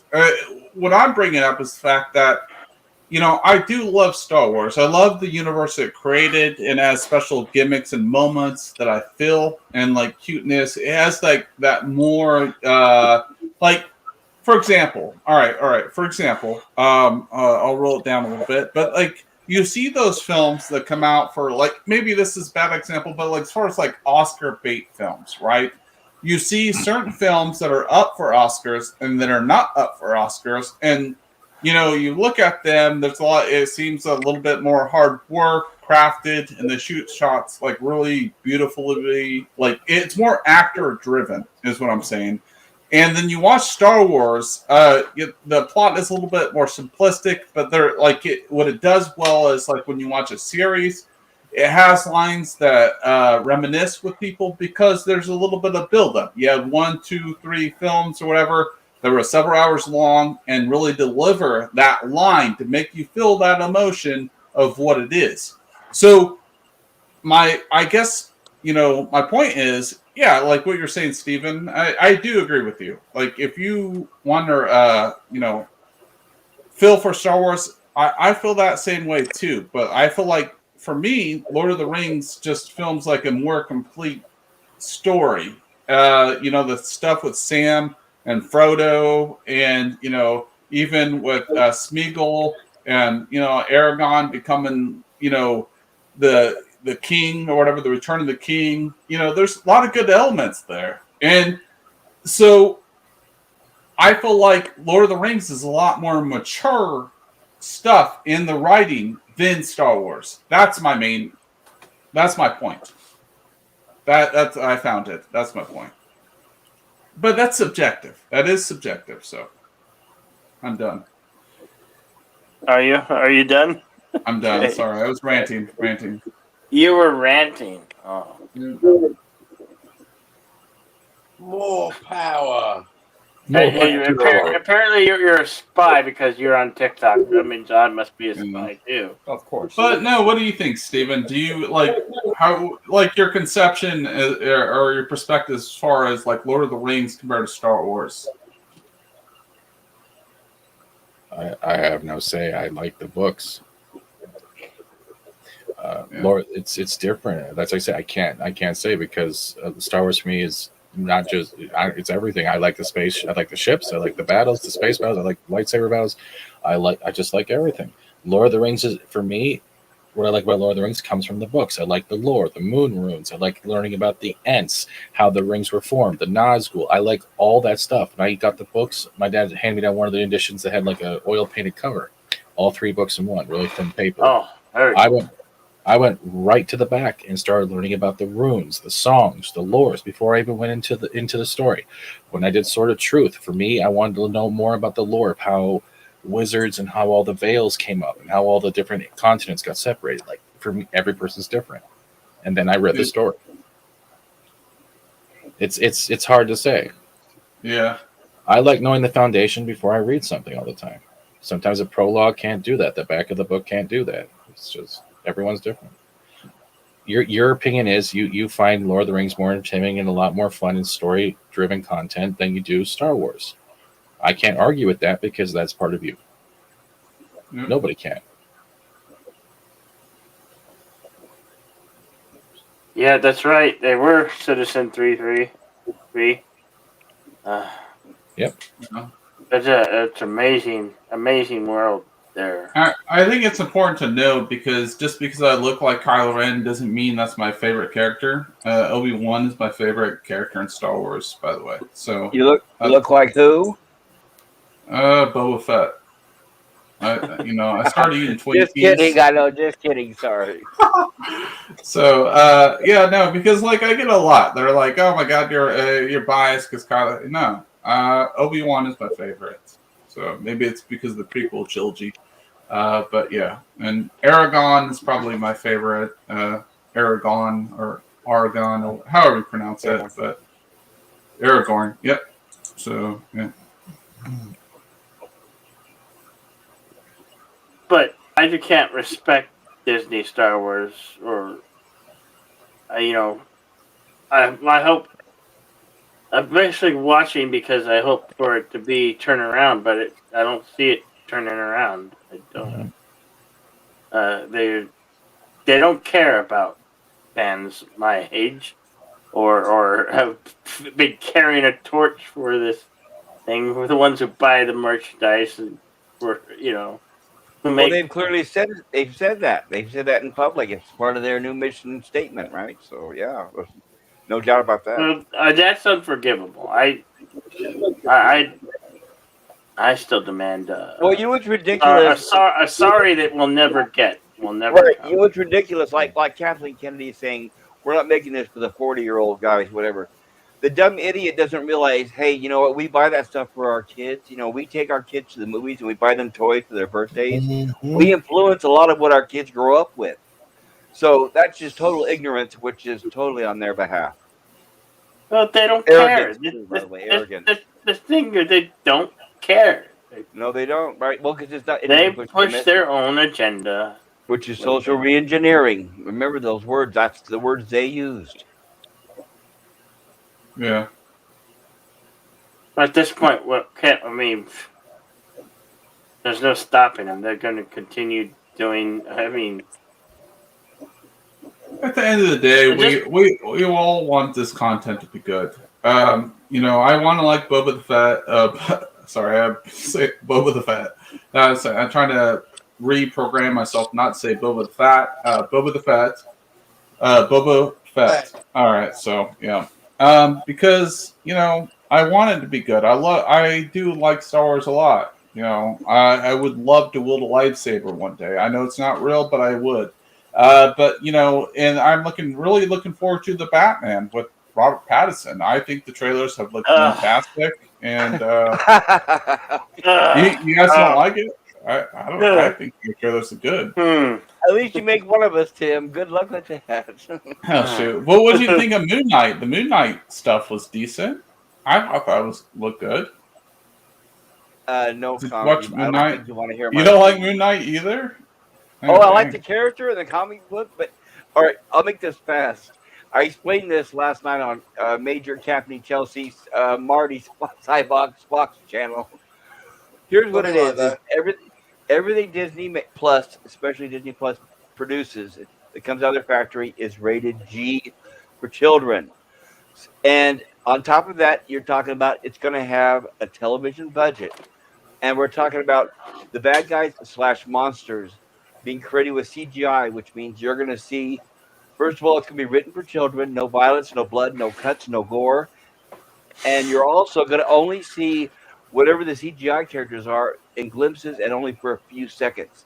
Whenever there's going to be, if you're lucky, you might get one fight scene per show, maybe two at the most, and it'll only last a few seconds, and they'll be choppy with fast editing. Based on what I've seen so far, like I said, with the television budget and with the way it's going to be written, like I said, remember those rated G now. No violence, no cuts, no gore. You're not going to, it's not like you're going to see Daredevil or Punisher, What are the chances of us seeing another Deadpool rated R coming from Disney, right? Yeah, I disagree with you because I hope I'm wrong. Yeah, well, Oscar Isaac is in it, and who else is on a part of it? Like he's a part of the Oscar Isaac is part of the directing or whatever, the producing, and then you have Ethan Hunt in there, which is a Oscar award-winning actor as well. You also have Sharon Carter supposedly on the cast showing up. I thought the trailer looked fantastic. It's just like anything like similar to Batman. If they did anything similar to Batman, I think it would be great. Yeah, I mean, I'm not saying what you said is not true. We don't know. We haven't seen it. But the thing is, just like, Oscar Isaac was like I feel like it's very selective to jump on this thing. He can't jump on another like Bond, man. Like he was in like X-Men, he played a really bad character in that, but that wasn't his fault. And he's been great stuff as far as And like Star Ex Wars, Machina. which wasn't his fault. Yeah, but he's like been in stuff like Ex Machina. So I mean, he's been in a lot of things. He has the look. He's playing a multi-layered character. Literally, the character has like 4 different personalities based on the moon set, or the shift of the moon, the lunar cycle. I mean, we don't know. I mean, the series could be trash or it could be really good. I'm predicting it's either trash or it's going to be really good. I'm trying to be optimistic about it, but like objective about it. But I think it looks pretty good. But like as far as Batman, I think that is going to knock it out of the park. Like you have, Robert Pattinson. I know, the Twilight guy or whatever. Well, no, it's because he didn't work out. He didn't work out, so he's not bulk. So they had to use a stuntman for all the Batman scenes. That's what I'm talking about. But I don't know. Did they edit in such a way? Did you see the last trailer where they showed his back on how like right? Well, they're doing. They're deep faking the face of the stuntman. Is what they're doing. That's already known knowledge. Yeah. I mean, yeah, it does take my downwards. I was like, yeah, Batman's pinnacle of human like strength and speed and all that, and intelligence. Studied like all martial arts, like 20 with some martial arts. But like, the cast is like great. I mean, you have Colin Firth as the Penguin, unrecognizable with the prosthetics, and then you have Zoe Kravitz as the Catwoman. And then, like, you have, Batman's suit looks pretty cool. And you have, Commissioner Gordon looks great. I mean, the trailer looks good. Like, that, flip upside down shot. And then it flips it to, like, normal view. And you see Batman, you see the fire. And then, like, they made Riddler more menacing, like, the character from the newer rendition as far as the animated stuff. Like, if you've seen, what's it called? Hush is the newer rendition of the Riddler. That's what they're going with there. And, the actor seems pretty promising. That's what they're going there because he's known, Batman all of his life. And you see in the scenes, he's scouting him out. He's like one step ahead, which Batman should be one step ahead. So to me, I mean, the Batman looks incredible. So I'm sorry, I'm talking way too much. It's okay. Yeah. I gotta go to bed. I got to thing at tomorrow at 10 in the morning. Bill, thanks for letting me jump on. Oh, okay. Sarah, nice talking to you, Pat Stevens. To go. Anytime, guys. Have a great night, and always remember, wash your hands and your ass. Yeah. And everybody check out Steven Seagal. He's playing Fortnite and doing something over there. Phasmophobia right now. Yeah. Yeah. Yeah. That's right. Take care. Later, Steven. Later, Steven. Earlier, Sherry had his link in the chat. Up there. Yeah, I don't know. I don't think holding on for hope that will probably never come. Well, we can all hope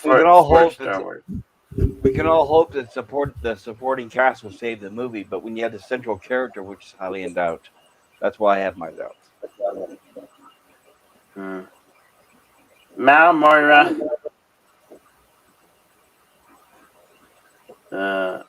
Hope the Batman is good, but dragging the new Riddler character design on Batman getting shot in the chest with machine guns when they could have just shot him in the face. Yeah, the new Riddler has granny glasses.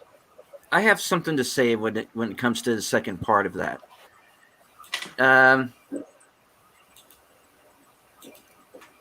if there's anybody who's had any kind of combat experience at all, you're usually taught to train. They're usually trained to fire center mass.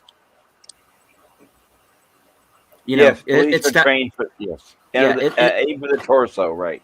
It's that whole aim small, miss small thing.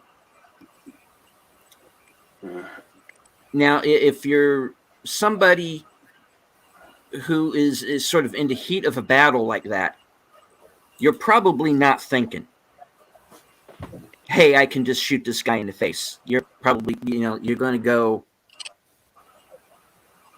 go center mass. Well, that's why you have snipers. Yeah, exactly. But they probably don't have snipers, so that's the thing. Who doesn't? I don't know whoever those guys are. Who are they anyway? That's a good question. Well, all it takes is you could have 12 bad guys who are bad shots. It's the same logic that cops use.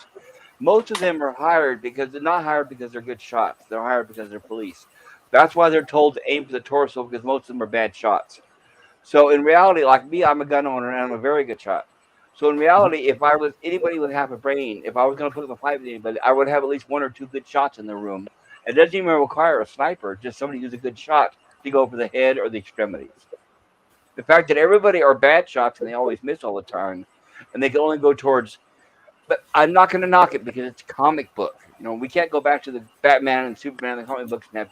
Well, Superman's an exception, but you can't have Batman going back to the comic book and get shot in the face.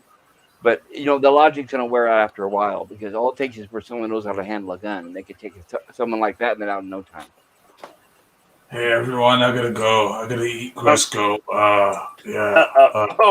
Okay, Thanks, okay there, Mr. Tim. Thanks, Tipster. thanks for having me on, Jedi Pill 797. Everyone, I gotta go. Eat Crisco. All right, bye. Take care, dude. Take care, Tim. Here, Tim. Wow. Okay. Hopefully he's all right. Oh no, he probably eating food and who knows, or going to sleep. It's probably late for him. I know I'm Pacific time. It's already after 11, so it's probably late wherever he's at. Yeah. It's after 2 a.m. here, so. Where's that at, Daniel? In State. In the middle somewhere. Midwest? Gotcha. Well, it makes sense. Central time. Eastern time. No, if it's 2 o'clock, it's Eastern time for him. Yeah. What movie did you see, Senator Richard? A movie that took a full page of variety. Personally, apologizing to Spencer Tracy after seeing Tracy is really can't. He's talking about the old man in the sea. I need to catch the first part of the conversation. He's talking about the old man in the sea with Spencer Tracy. Oh, okay. It's a fantastic movie written by Ernest Hemingway. Yeah, that's what he's talking about. Yeah, Matt Mantinelli. It's just I expect it to fail. I expect that it won't be good. I mean, what the Batman movie? Yeah, I don't know how.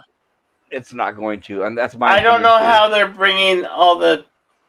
They said Keaton's Batman is going to be in it somehow. No. Billy, that's Flashpoint. Right, he's not in the Batman movie. That's separate, right? Oh, so it's something entirely. Yeah. I don't know. Anyway. They've already showed in the previews of the new Batman movie, he's a dark, brooding goth. Like that horrible scene in Spider-Man 3 where Peter Parker suddenly became goth and brooding, and that's what we're going to get. That is not Batman. That's not So are you talking about the Batman movie with Robert Pattinson? Yes, where they show him, instead of being like a real Bruce Wayne, he's a brooding guy that has all these regrets in his life, and he's goth, and like I said, once again, I'm going to reiterate, he refused to work out for the role. So there, we're going to get a Batman movie. They have to use his stuntman for all his roles, and they have to use deep fake to put on the face on the. It's a mess. I don't know. Unless you guys are into that stuff, go for it. I think unless you're a huge fan of Robert Pattinson, I don't think people are going to go for it. I'm I not. think the only people I don't know of Mr. anybody who is. I don't know who. He Mr. does have a Twilight following, sucks. Bill. He does have a following, and you'll see those people come out on Twitter. They'll say, "But I thought it was good. I thought he did a great job." They'll come out. You already have people. I will tell you what. And this is a movie that I didn't like much. Was a movie the movie The Lighthouse with him and Willem Dafoe. I think he's good in that. That was a good I'll give movie. him that one. Yeah. That was a good movie because of the director. Because the director Robert Eggers is fantastic. I recommend also his movie before that was The Witch. Mm-hmm. But him as Batman, he had the option. The studio, when he signed for the contract, he agreed to do everything they said. And then once they gave him the paycheck, he said, "I'm not going to work out." Even though they sent people out there to help, they put him on a special meal diet. They sent trainers out there, everything. He turned them all away, and they made a big deal about it, saying, "I'm not going to work out." You shouldn't be idolizing men like that. I'm more like James Dean. So his whole attitude permeates through that movie. So all we're going to see. In fact, people are already making excuses saying, well, he's not really supposed to be the fighting kind of Batman. He's supposed to be the detective type. So people are already filling in the gaps and making excuses in their heads because they already know the movie's going to stink. Well, I don't know. I haven't seen it. So that's I haven't. No, I didn't say No. you said that. I'm saying people are saying that on the internet. They're saying, well, he's not really supposed to be a big, bulky Batman. He's supposed to be more of a detective. And it's like, no, that's somebody who's never read Batman. He's both. Well, that's another problem, is we've never had both. We've never had the detective Batman. Only in the original series, only in the 1960s series did you have the original detective Batman with the computers who would actually look up information and solve riddles. You're right. Now it's just action scene Batman, right? Right.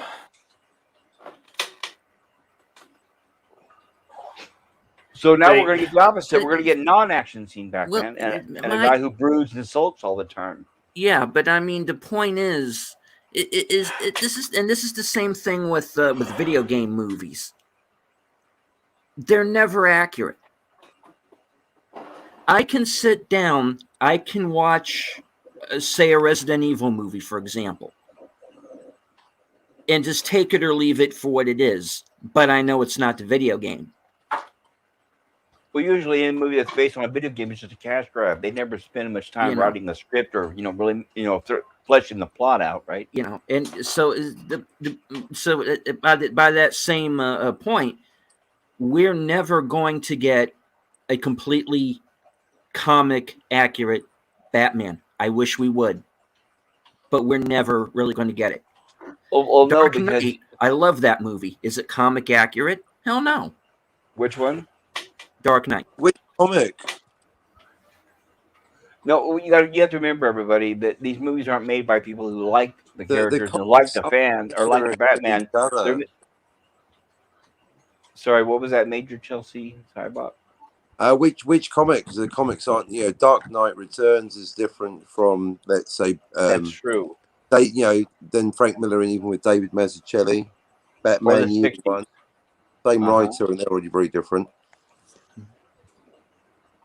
I think what he was talking about was getting a Batman who is a detective, who's smart, who is also can kick butt. I think that's what we're lacking.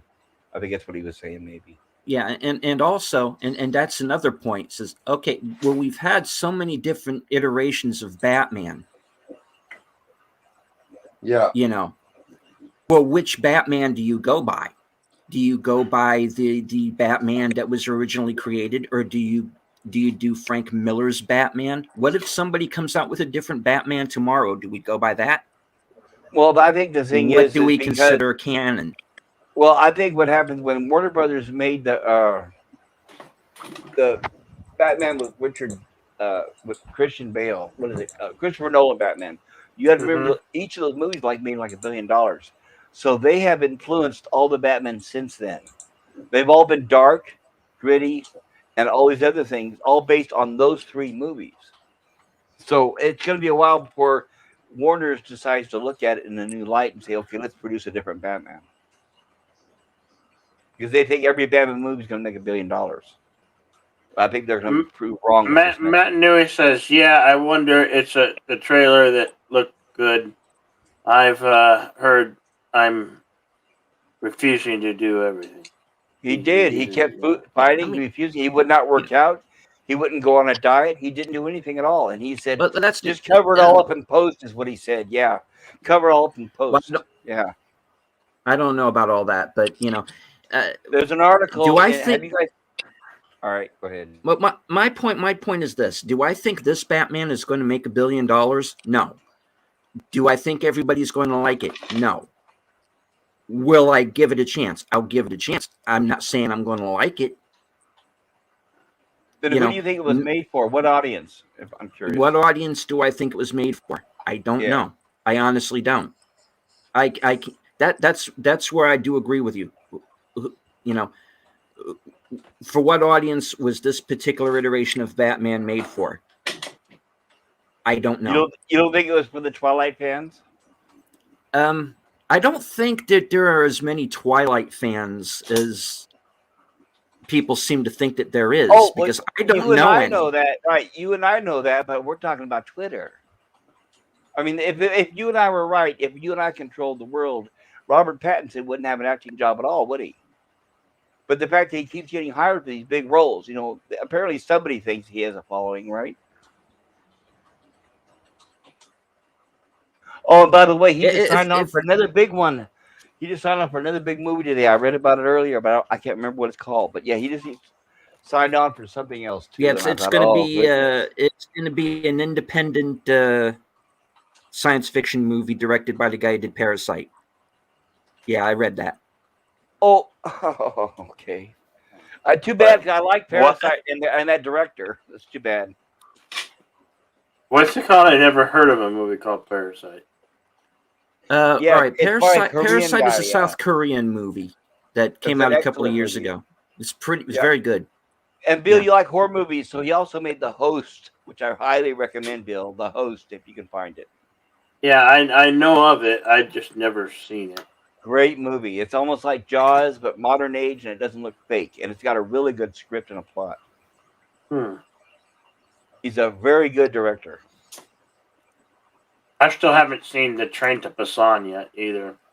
You need to, and also the sequel, which is actually a prequel.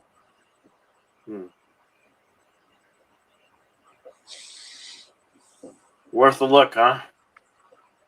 I would highly recommend it. Train to Busan is, yeah. Yeah, it was good. And so was, if you guys have seen it, or I don't know if you've not, but another movie from there is called The Tunnel, where these people get trapped in a tunnel during like an earthquake. It's an excellent movie.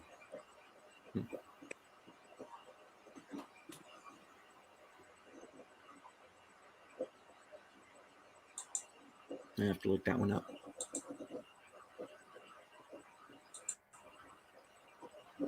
Anyway, Major Chelsea Cybok, how you doing over there? I am operating within established parameters, thank you. Enjoying the discourse and analysing the information given so far. I didn't mean to interrupt your live stream, Captain. That's all right, but yeah, Jill said if you don't stop broadcasting, I'll smash your fucking kneecaps. So here we are. Well, I apologize for stepping out when you're away from the camera. I was having audio issues. I couldn't hear really what you guys were saying. So sorry about that. Accepted, Captain Nida. Good Star Wars reference. Thank you. I get that reference. What are you? But an older stack up to good superheroes, a mortal like Batman has to bulk up. He didn't even try. What's the point if he just a detective or just write Sherlock?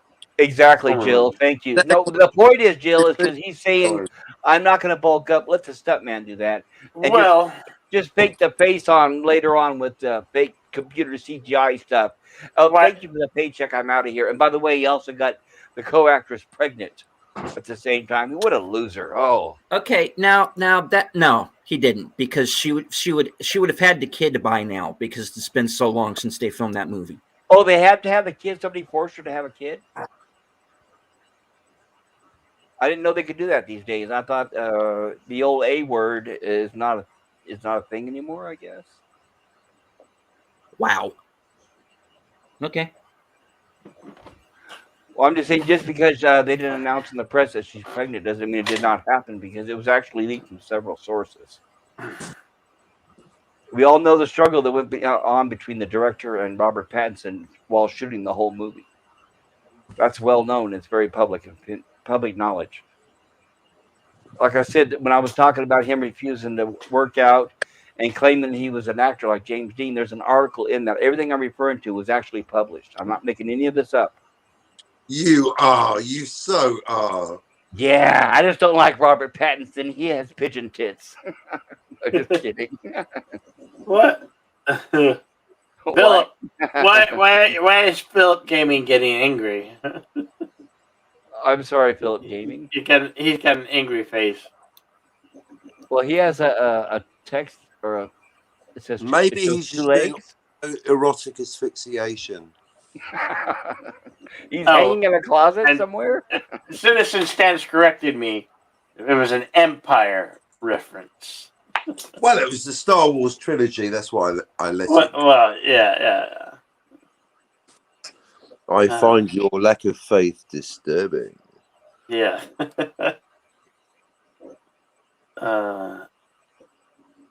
Batman has peak human strength and intellect. That's why he's always been my favorite superhero, because he's super without special powers. That's Absolutely. what his favorite. He's not actually. Well, when are we going to get a Batman where it actually depicts Batman as being a super great detective? We have never, ever gotten that. I want the opposite. Any I want a Batman. character with superpowers not treated like a superhero comic, but more like a detective, rather than someone No. without superheroes treated like We deserve a Batman that actually shows. He's got no superhero. He got no powers. He got no powers. Yes, Mayor Copper, you are right. I'm rich. What are you, Jeff Bezos? He got no powers. He's the worst superhero. He's not a superhero. You don't even see he's just a guy in a fucking wrestling costume with his pants on the outside. Why is he so popular? He's fucking rubbish. He's not a superhero. Take the pants off, Batman. Bruce Wayne, you're embarrassing yourself. You're not a superhero. Go home before you get your fucking head kicked in.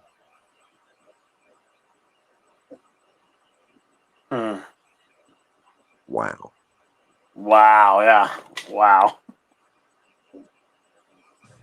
Where's the Dalek?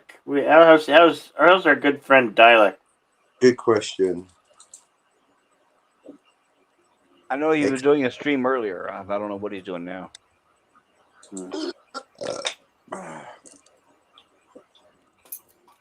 Oh! What are you telling me about? Train to Busan has got to be on your must-watch list. Really, it's a cut above. Thank you, Thunder Redford. Thank you. You know what I like about Train to Busan, I have to mention, is not only is it a great movie, but it's very funny. I don't know why, but there's so many scenes that it's just. I mean, it's one of those movies, you know, like American Werewolf in London, or one of those where it's a great horror movie, but it's got a subliminal comedy underline under it.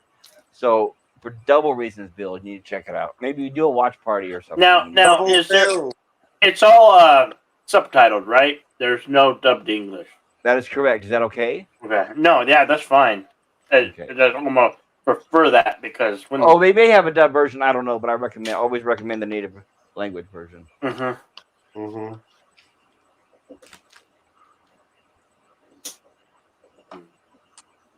Same with Run Lola Run, by the way, everybody. Major Chelsea, Captain Cybok, Mary Lou Cybok Spock, or whatever, recommended it. And I just saw it a couple days ago. Great movie, Run Lola Run. Watch it in native language with subtitles. Amen. It's a thinking man's Groundhog's Day. Oh, nicely put. I have a quick question for you, Spock, Captain Major. Yeah, okay, you know who I'm talking to. All right, now that I've seen the movie, I have just one question in my mind. And So the people around her, even though she was repeating the same, it's like Groundhog Day. She's repeating the same day over and over. Except in Groundhog Day, all the other characters were oblivious. Only Bill Murray knew. But in Run Lola Run, the other characters were starting to be influenced by her time travel to the point where the third time, when she stopped in front of the bank when she missed her dad, the guard said, "You're too late. You missed him this time," or something like that, where the guard knew. And you see his face freeze, and that's the point where he had the heart attack, and he's the one riding in the ambulance the whole time. So that would be different. I didn't get that. So I will now myself have to rewatch Lola Run. So, okay, here's my question. What did you not realize that was him in the ambulance? I didn't get the idea that anybody in any of the versions, whether it's Tom Cruise, Bill Murray, or the German lady with the red hair, I thought they were the only one that knew in each case. Right. Watch the scene in specifically where the third attempt, where she's too late and she runs to the bank and her dad's already getting in the car. You know what I'm talking, the scene I'm talking about. The guy's already getting, her dad's getting the, oh, I'm sorry, we just lost a couple people. But the scene where the dad's getting in the car with the other guy, the guy who would have almost hit her. Anyway, and she stops in front of the bank. The guard comes out and then says, I wish I could remember verbatim what he said, but he basically said, "Oh, you missed him." Again, I can't remember the line, but it specifically meant that the guard had realized that she was too late and she had been there before. And his face froze, almost like he just froze, and she just took off running while he's just staring into space. And I was like, okay, what happened to that? And next thing you know, fast forward, she hops into that ambulance, and that's him in there having a heart attack. It gets me thinking about the dynamics of how it works. I mean, are they splitting off another new universe every time, or does it just stops there? What is actually going on? It's never. I think, in my opinion, it was almost like the bank guard. For him, it was like deja vu, but like on steroids. But it's a good point. Why does he remember? And they're all living through the same day. They get their memories wiped at the end of each day. They're all reliving it. It's not just him, is it, or her? No, right. What about in Edge of Tomorrow? Then does Blunt ever know what Cruise is up to? Oh, I couldn't tell you. Like I said, I only watched it once, and I'm not a Tom Cruise fan. Yeah, me neither. I like Blunt. Blunt make almost. Two Blunts. Get rid of Cruise. Less Cruise, more Blunt.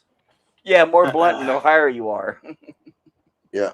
And hail to John Grammaticus. Hail. Hail, John Grammaticus. Right. How are you now?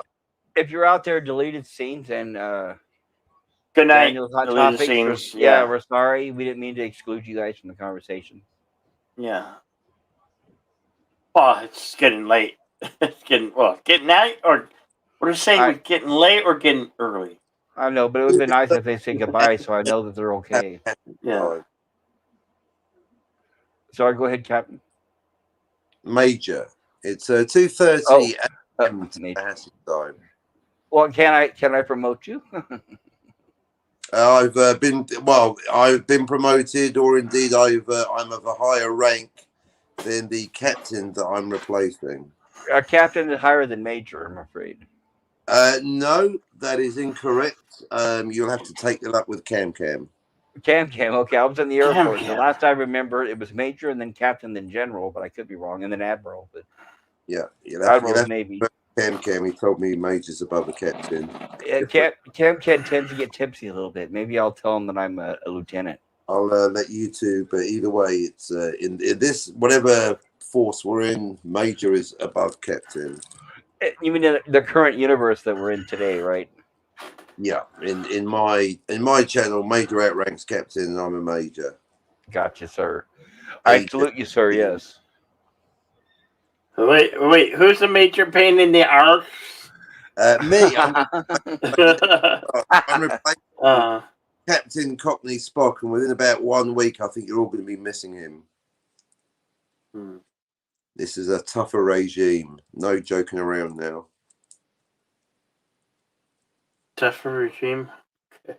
Tougher, harder, less compromising. I know, right? Well, what happened that called for that? Well, a lot of people were saying, you know, I wish Captain Cockney Spock would get spaced. So we spaced him. We were losing subs, so we fucking killed the cunt. What? Subs? Unheard of. Sick of it. Unheard of. 12 Oh, times 330, 328, Oh. 320. Until I'm at 350, we're just going to Well, keep. you know, you should talk to Captain Trek. Poor friend Captain Trek has got the 600 like 3 or 4 times, and he's now slowly creeping back up to almost 600 again. Yeah, he was mentioning on Twitter last night that he was going to invite me to his show, and I said, okay, I'll try to make it by Pacific time, and I know he starts early, and then he said, well, then fuck it then. So I'd love I to don't talk to Captain Trek, but I hear he's been very busy talking about an imagined persona that he thinks is Captain Cockney Spock. But that's a whole, you know, you have to slander and libel, speak to the legal department. That's too bad. I know how it is. Still onward and upwards. We know that we're going to get to 1,000 because we know the level of genius that we operate on. So it's just a question of time. We're just getting arrogant ahead of time. Well, of course, matter. Well, we know we're going to get to 1,000 because we know how good we are. We know how good the guests are. We know how good. Oh no, I'm gonna get to 1,000. I just don't. Inevitable, Jedi Bill. You're a already. You're a star. I guess it has to, you know. Deleted. I'm enjoying the time that you know. I have to mention that I just now noticed. Sorry, deleted scenes did say at 11:26 I have to go, Bill. So he did say that in the private chat, just not in the public chat. Yeah. I hope I didn't make him mad what I said about Batman. I wasn't trying to be personal. Thank you, Darius. Darius is on it. Level 9,000. What's a level 9,000? More comebacks than Rocky. I got another one coming at you right now. Hey, everybody likes an underdog story, don't you know that? We embrace the underdog story. Unless you were never an underdog, unless you were always an overachiever and champion. I'd rather be a has-been than a never was. Superstar. Coffee and 420 breakfast, says John Germanicus. Wake and bake. Yes, John, wake and bake. Ain't nothing like the herbal. Wow, somebody's having breakfast somewhere. Okay, I know I'm up late. Well, it's a round world. It covers 24 hours. It's always early, late, daytime, nighttime, midday, midnight somewhere. Bill, you want to read that? Amen, Darius. I'm confident Major Calisso's Skybook will reach 9,000 subscribers, probably under a different name, but it will happen. At least two special parts of today's show, one near the beginning and one near the end, Darius Munchausen, were written and performed specifically for your delectation, Darius Munchausen. Philip Gaming says, "Yo, Adrian! Adrian!" I mean, doesn't that right? Yeah.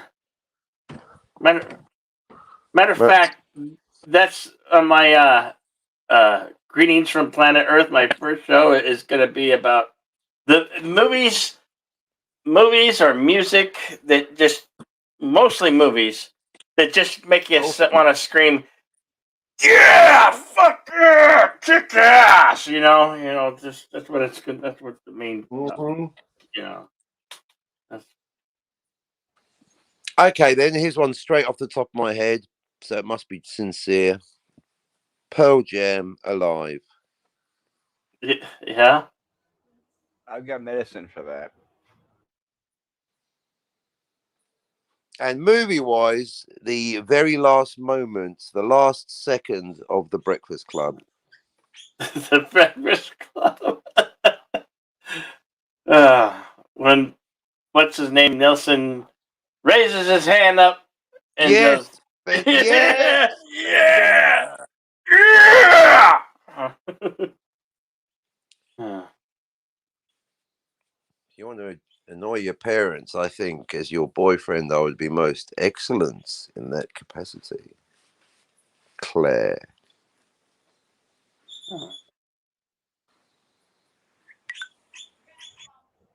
Somebody has a mouse in their pocket. A mouse? I don't know. I hear squeaking. Maybe they're It's a tropical bird. It's a bird. So okay. Oh, bird. nice. Oh, that's right. Because you're out in your wilderness, your area. Yeah, he's got that big old forest in his backyard. Nice. I'm basically, I'm. Well, I don't know how to put this. I'm Batman. Yeah, I'm out of the Fortress of Solitude right now. Batman, be a Dr. Doolittle. You got all those animals and birds out there. You know, that's something I've always wanted. I've always wanted to maybe direct a Superman movie or a Superman trilogy. Oh, nice. Good dream. Yeah. I know I could. If I did Superman, it'd be like the Superman that we've all known and loved, and truth, justice, and the American way. With Mitchell Plick and all those characters from the comic book. The thing is, I'm a person who wants to put out great storytelling in film. And when you need great powers or great great responsibility, backing, but it will never come because that's not what they're about. Right, right. If you went into that interview, right? If you went into that interview saying that I just want to be here to tell a good story because I really truly understand Superman, you would not be back for a second interview. You have to go in and say, they got the guy from Ghostbusters. Just give me a paycheck, I'll say whatever you want. Then you're hired. No, I truly, genuinely want to tell good stories in film. That's how film should be. And yeah, in today's modern world, that's not what we're getting. Mine would be Star Trek. If I had the opportunity, I could go in and pick Star Trek right now, but they're not going to listen to me. Yeah, because they don't care. Their own agenda and propaganda. First simple, right? Narrative. The first thing that I would do, which is very simple, I'd say fire the writers, the producers, and no one writes for this show unless they have published science fiction novels and or short stories. Then come and talk to me.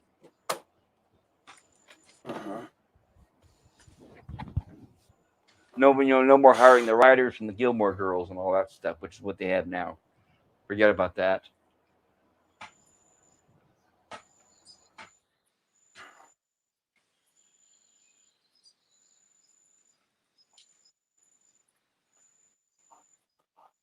Is there anything that you're watching, like TV show wise, that you think considered good? Who, me? Yeah. Cobra Kai. I like Squid Games.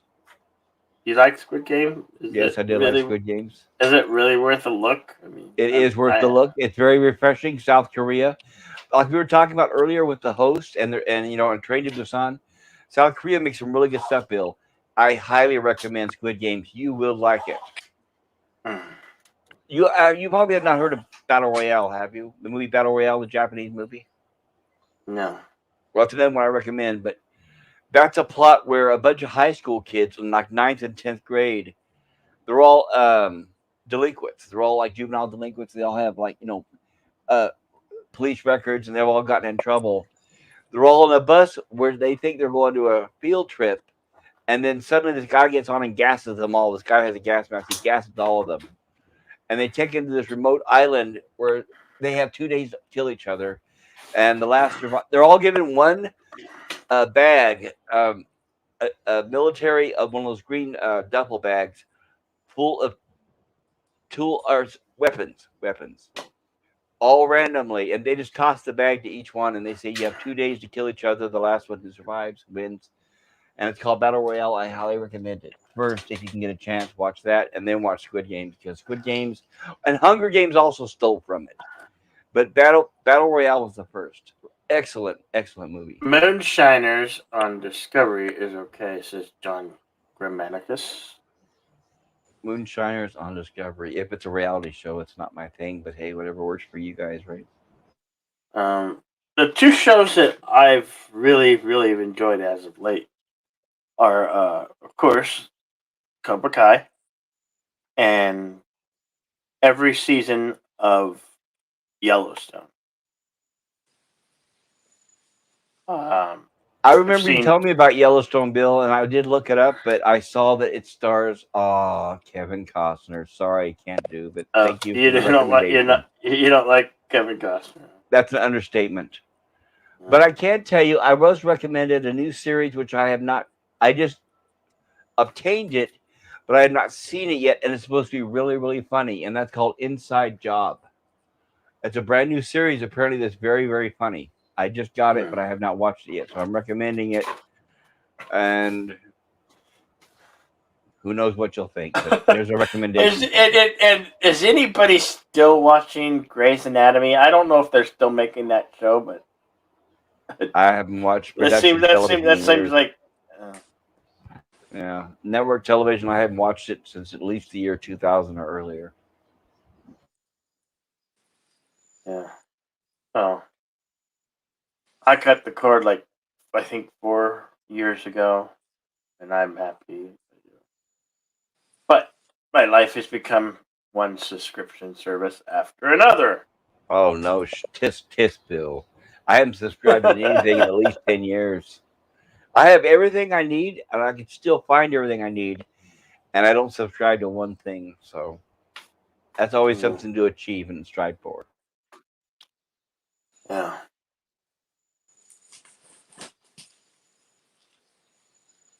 Yeah, Citizen 333 says Cobra Kai is pretty good. Correct, because it's not woke. And it pays homage and respect to the originals, which is very rare these days. Which reminds me, it's too bad Sony didn't buy Star Wars. We would be living in a totally different world, right? That would have been an awesome thing, but anyone else but Disney. Same with Marvel. Yeah. Marvel, it's too bad. Marvel, Disney bought them up like Pixar and then crapped all over them. It's too bad Marvel either could have been bought by someone else or became their own independent company. But no, instead they made the deal with the devil and signed with the worst company on earth, and now we see what we're getting. You know what I heard is getting I've never really seen this movie, but I've heard great things. The Great Raid Redemption is getting made. No, Bill. It's Raid. Raid Redemption.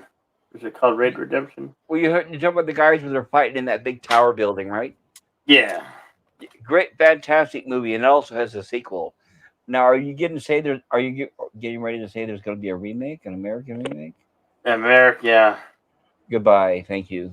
No, watch the original, people. I don't know. It's the Raid and the Raid 2, I think. You're thinking of Redemption because of the game Red Dead Redemption. So. Yeah. Right. But the Raid is a fantastic, especially if you're into martial arts, fantastic movie. The Raid reminds me of Judge Dredd. If any of you guys see the Judge Dredd movie with the good one, the 3D one with the guy who played Bones on the new Star Trek. I can't remember his name. Carl, whatever. He plays in The Boys. The guy who stars in The Boys. I don't mean to go off on a tangent. No, that's fine. How about Station 11 on HBO? Anyone? I haven't heard of that, Carol. Station 11. It sounds like 7-Eleven. 7-Eleven in space. It's just called Dredd? Carl Urban, that's the name. Okay. I like him, the actor. Yeah, I like him. Too bad he did Star Trek.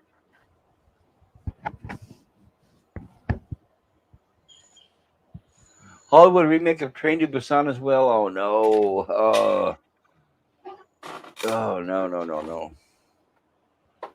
Very, very few times can you see a Hollywood remake that is either as good as or that improves upon the original. So when I hear that, I have very little faith.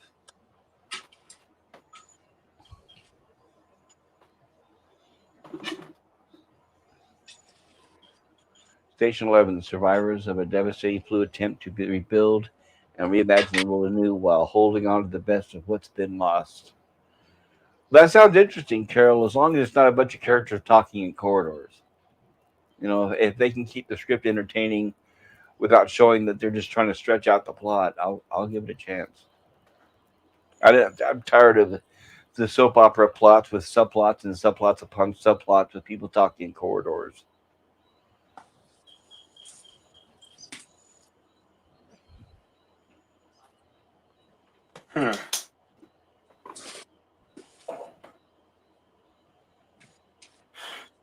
Oh, jeez.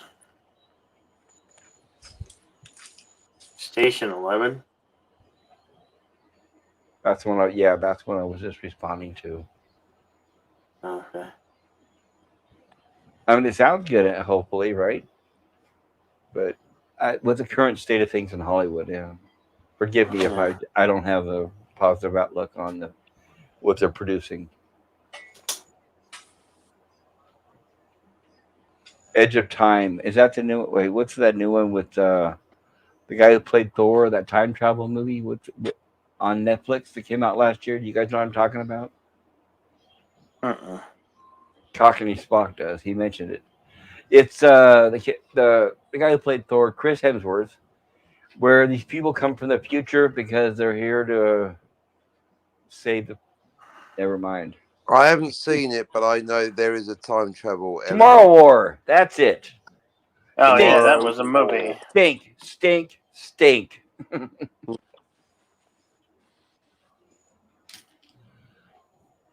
That was quite a good movie. I did a review on it. I look forward to seeing it tomorrow. Stink. Tomorrow War stunk. But anyway, okay. No offense, Bill. What's that? Do they change? They get people from the past to fight in the future, don't they? Does that change the timeline or not really? I didn't get that far. Actually, I got as far as the very beginning. I got as far as the beginning where the okay. I'm using air quotes. The soldiers from the future arrived. This is the very beginning of the movie. There's like a Super Bowl football game going on, and the air quote soldiers from the future arrived, and you know what they are? All body positive people of color / women. That's supposedly, I'm supposed to believe that that's an army from the future, and that's when I tuned out. So actually, I probably didn't even watch 5 minutes of the movie.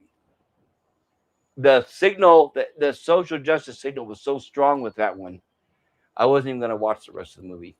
It's like, what military is going to rely, whether the majority of their fighting force is posi? I'm making this YouTube happy. Body positive people of color females. All right, there. It's hard to. I hate mincing my words to say what it really was. And they're saying that we're the soldiers, we're the army of the future. I'm like, where, huh? On whose planet? But that's my personal opinion.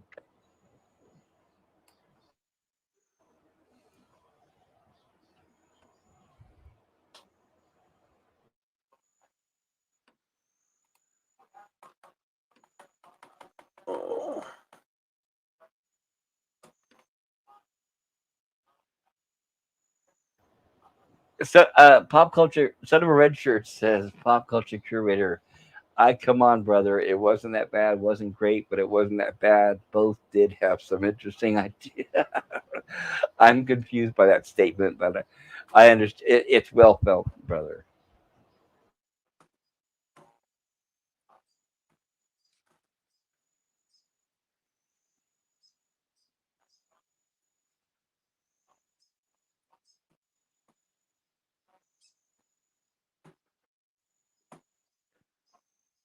I need to step away from the keyboard real quick and take the pooches out to potty. Be right Okay. back, guys.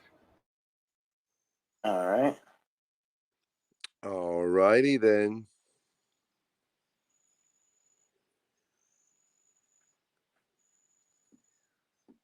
There we go.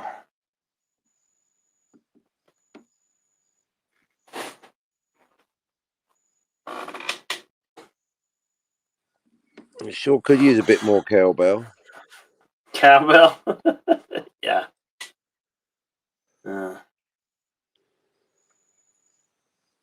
No, I've been streaming for 10 hours before I came on here, so don't expect 10 hours, really? 10 hours non-stop, and I'm still 6 subscribers down. Which means I'm 10 down because I must have got at least 4 from that. So back to the posters, or to the posters. To the posters we go. But I fixed time travel. I'm the first person in history to do it, and sure Darius and Jill recognise my genius, as do Cam and Spidey. So as soon as Mega Cropper gives it the tick, we're done. Time travel solved. You're welcome, everyone. You're welcome, humanity. It's done. No. Time travel won't be. No, it's fixed. No. Done. If somebody invented time travel, we'd all be covered. Have you not? We'd heard all be Professor Raquel doomed. Briggs? I mean, You're oh wait a talking minute! over me. Somebody So, must have. no, Somebody I'm must have. trying to answer your point, but you're just talking over me. Somebody Professor must have. Briggs. Professor Briggs. Oh, forget. Somebody must have invented time travel because we're all doomed already. Okay, that's the answer. Yeah, because, I don't foresee things getting. I don't know. I don't think they're going to get better. No one said they were, Bill. Nobody said They're gonna get a whole lot worse. No one's saying anything's going to get better, Bill. No one's saying that. We just hold on to hope. I wouldn't bother. Yeah. Is that what she said? No, Professor Briggs spent some time talking about the modern approach of modern physics as it stands today vis-a-vis time travel, but cut a long story short, skip to the end. No, physics says no time travel to the past. So we are talking science fantasy, not even science fiction. I just don't understand. That is speculation, but okay. Sorry, guys. I just don't understand. It's 2022, and we don't have a hoverboard. We don't have flying cars. We have a jetpack, Bill. That fly in the sky. Well, there's flying cars. We've had them like 40 years ago, but we have a flying car. We have a jetpack, Bill. We don't have a hoverboard. Actually, we do have a hoverboard on a limited basis. They've created one that will work, but the ground has to be specially treated. So there's a video where they made a hoverboard, but the entire floor of the room they're in is designed to work with the hoverboard. So that's the only thing, is it will not work just anywhere and everywhere outdoors. And we also have, by the way, we've invented transparent aluminum for those of people out there who knows what that means. Aluminium. Aluminium, depending on where you are, correct.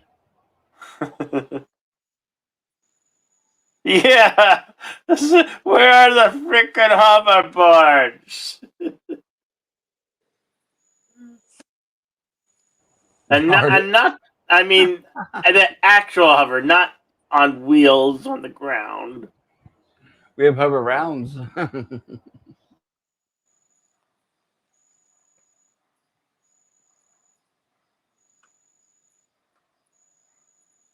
So, Bill, are you reading these chats? I'm reading them now. Okay. I'm reading them in my mind. Mega says, I want teleport. I want teleport, yeah. You want to teleport even though you know that the replicant that comes on the other side is not actually you, right? It's just a you die. You die, right? And it's just a regenerated copy with your memories, right? There's a great debate. There's a great debate. You're dead. You're dead. You're dead, yes. You're dead. Which means if that's true, that means you never age. They always have a copy of you with a younger version, and you never get sick because they can always replace the livers and organs, and then it goes bad, right? They'll just say, "Oh, you got a bad arm there. Let's just put you in the replicator or the transporter, and we'll beam you out like it was 10 years ago, right?" Well, then Pew Card's even more stupid. He should be coming back as a hot French maid. Right.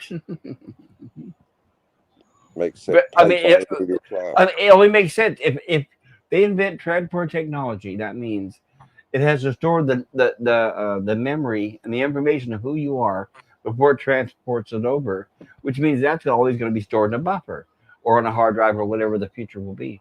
Which means you can always resort back to that version if you get too old and say, you know what, I'm getting too old. You know, I'm getting arthritis. You know, getting hard to move around. I'm going to beam over from here to there, but as that copy I saved 30 years ago. All right. Before I broke my arm, before I caught that disease, before I had a heart attack, before my liver went bad.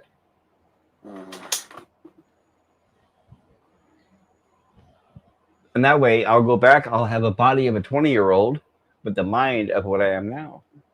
I'll have a chance to live again. The fountain of youth. Basically, Brie Larson. Without the feet. Oh, wow. Heaven on a stick. Transfer. Yes. Yes, Thank son of you a red again, shirt. Star Transparent Trek. aluminum is true. Thank you, Star Trek. Thank you, Lucille Ball. Right. If we all knew all the things that they influenced in our lives, it's mind-blowing. The iPads, the transporter, amazing how we can just beam to other parts of the planet. Amazing, eh? I know, right? Replicator, that exists. Brilliant, isn't it? Just make any food all the time. Brilliant. Well, we're almost there. We have 3D printing. Well, hey, Those are the working. tricorders exist in this device.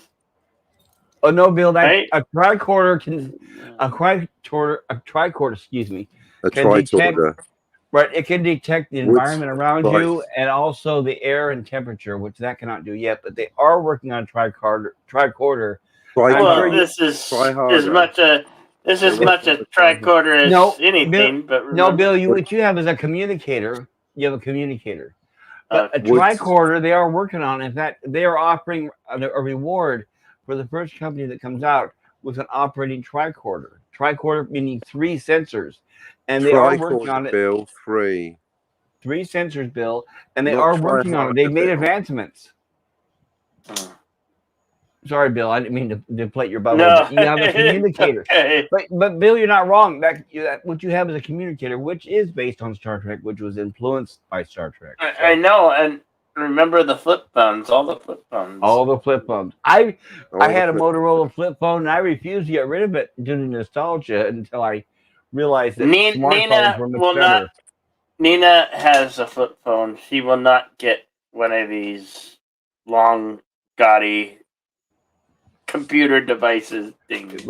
That awful newfangled thing. That's it. Keep waving the But flag. there's a lot of compute. This is a mini computer. That's what these are, mini computers. Billions of processors in there, Bill. And think about the technology we've advanced since the 1950s. Well, this one has. Maybe I should be called Major Ruby because I'm very hard and also transparent. This one alone has like 64 gigabytes of memory. Plus, you can get cloud storage, you know. Another subscription service you can add on. Is it? Yeah. I had a Commodore with 64K. So there you go, right? There is literally a cricketing online. You hear an idea? I mean, it's Captain's. I think it's Captain's backyard. Oh, we got crickets. Wait, that went fast. Wait, you hear when we get tired, we all.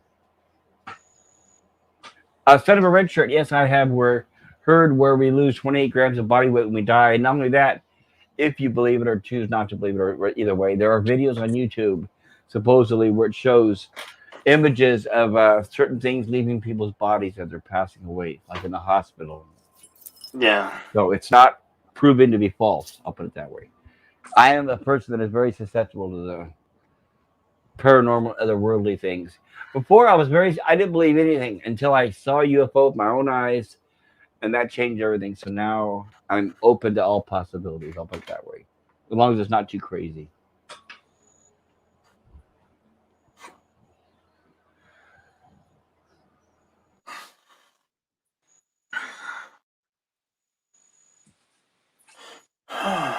And Darius says, so it's closer to ruby sapphires than a true metal alloy, but it does contain aluminum. It's very hard and transparent. I'm not sure if he's talking about transparent aluminum or not.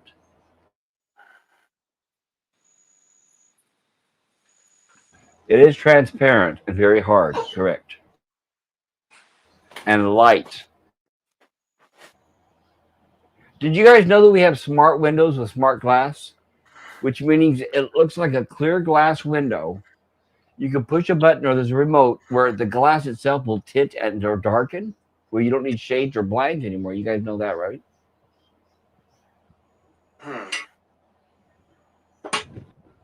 Sounds very expensive. It is very expensive. That's why it's not. You don't see it everywhere. But basically, it's like a television, LCD. It's an OLED display, but it's transparent, so you can see outside, but you can control the shade of it. So you can turn it red, blue, dark, clear, transparent, the opaqueness, all that stuff. It does exist, just not in mass yet. Just like the jetpack I mentioned, which I showed was on your channel, right, Bill? Whose channel was that where I showed the jetpack last week? I don't remember. I don't think that was mine. Maybe on my channel. So, Bill, you have not seen the jetpack? I've seen a jetpack. I don't know. Yeah, I saw one on Dr. No, or was it one of those early James Bond films? Oh, yeah, that's right. You were there, weren't you, Captain? You saw when I showed that video last week, didn't you?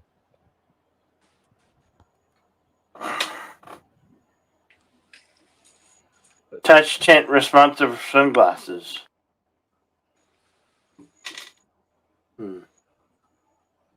Remember before Star Trek, all the medical, everything was intrusive. Now that the fact that we almost have Bones' bed where you can lay on it and it detects all your heartbeats and everything without contact.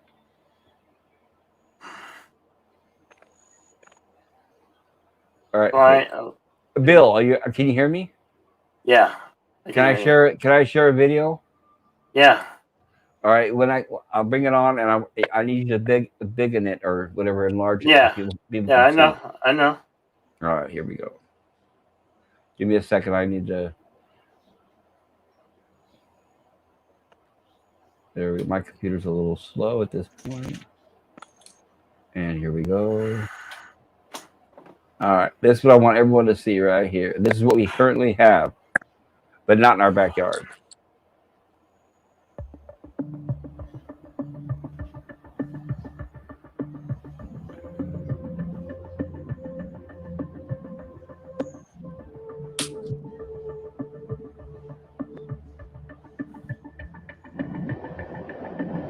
Oh yeah, I think I've seen those. They use like from a jet ski. Those are jet ski jets, basically. Yeah, I've seen those. You could fly around like Iron Man. Right, and look how fast it's going. Mm-hmm. So we do have a jetpack, which we were promised. It's not very practical. I mean, look at how many jets now. That thing's got to weigh a lot, Oh, it does. Well, not a whole lot, but still practical because remember it has to fly, so they're going to make it as light as possible. Yeah. Well, at least you can fly around.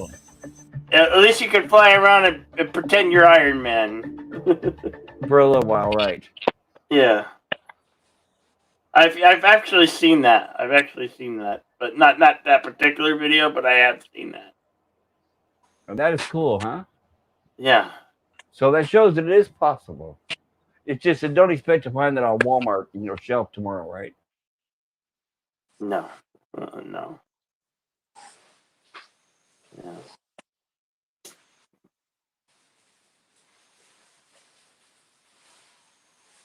Did anybody, when they were a kid, actually want to say wanted to be an inventor? I think did. maybe I did for a moment. A moment. I did. After watching, certain things I did for a while. And then I found out that inventors are basically discouraged. So, yeah, I've learned early age not to do that. Well, if I have a revolutionary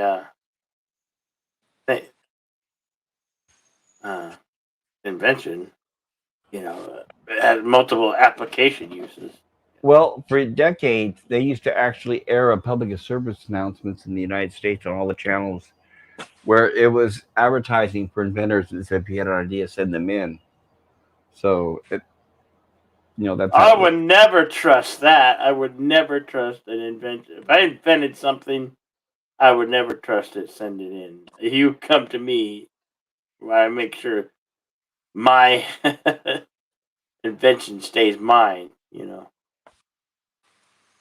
I hear you, especially these days, right? Yeah. Gotta have to get a good patent lawyer again. And Darius Munchausen says thrust was never the issue. It's about stability. It looks like the hand part stabilizes the ride. You are correct. I think the hands are the jets that bring him aloft and push him like Iron Man. Remember, he has the thrusters in his hand, palm of his hands. Mm-hmm. So I think that video we saw, the thrusters are on each arm, and I think the backpack holds the fuel, possibly.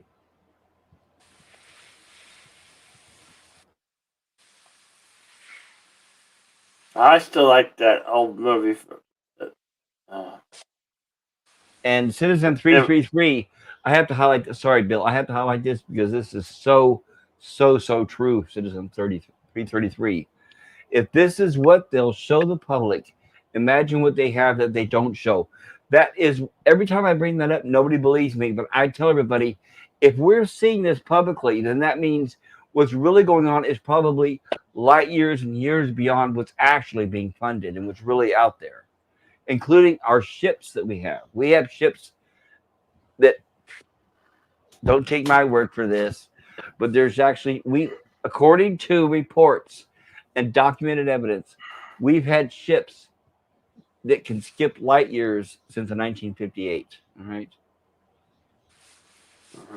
1958, 1960, somewhere around there. Yeah, we've had ships that could travel through space. Oh, Captain's going to go crazy on me with this one. Sorry, Major, Captain, Lieutenant, Ensign, Admiral.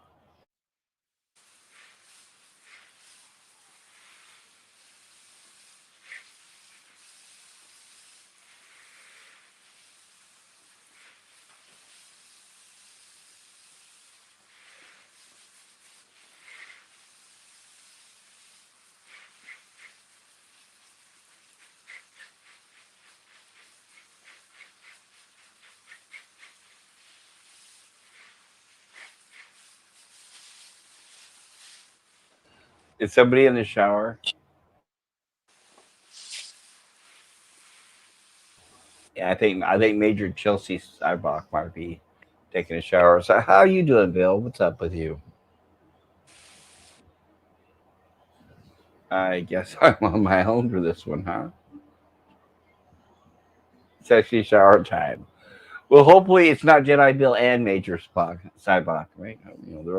We all know they're on different continents. So that helps. I'm watering the roses. It's okay. Take your time.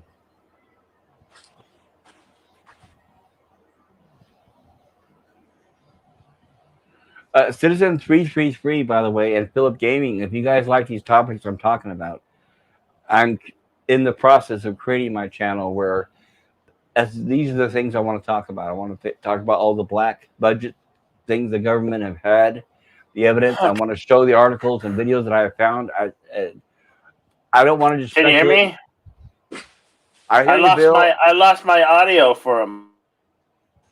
I was talking, and he couldn't hear me. No, we couldn't hear you, but we do now, Bill. Yeah, I had to fix. Welcome back. That's so aggravating when you have that. It happens. I had it earlier on Cockney's Major Chelsea Sidebox channel. I was saying, you know how I had the show titled "Happy Birthday, Raquel." She was unable to show up because wasn't feeling well. Well, she did stop by earlier and say hello. Yeah, she in the chat. She was. Yes. She was going to come on. She couldn't join the panel, but did you hear that we lost a big YouTuber again? Have you guys heard that? VStar333. It's terrible. Yeah. She apparently. Oh my gosh! Is everybody not doing well? Getting older. I'm also getting a message from Eagle Rider. Eagle Rider is not doing well.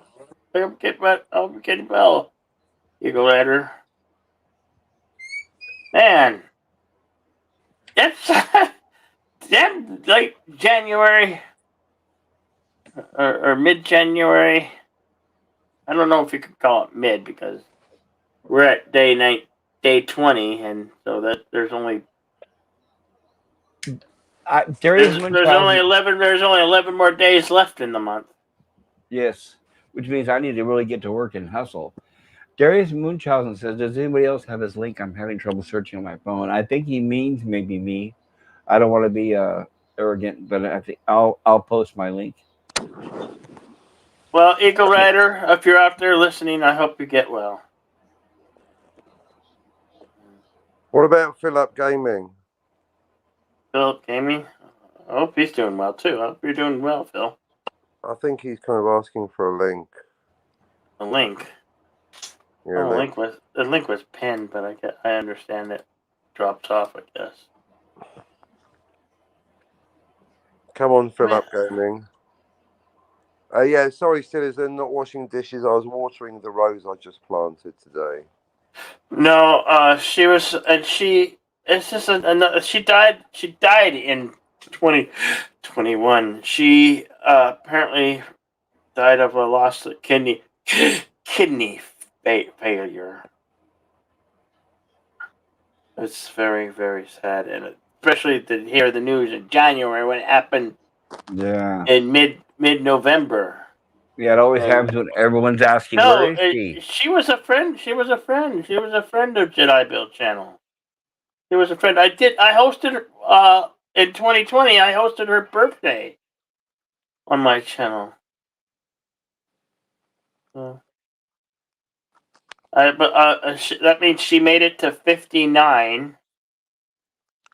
But 59, it's still very, very young. It is. It's not good. It's sad.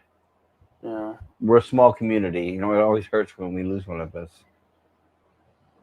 Yeah.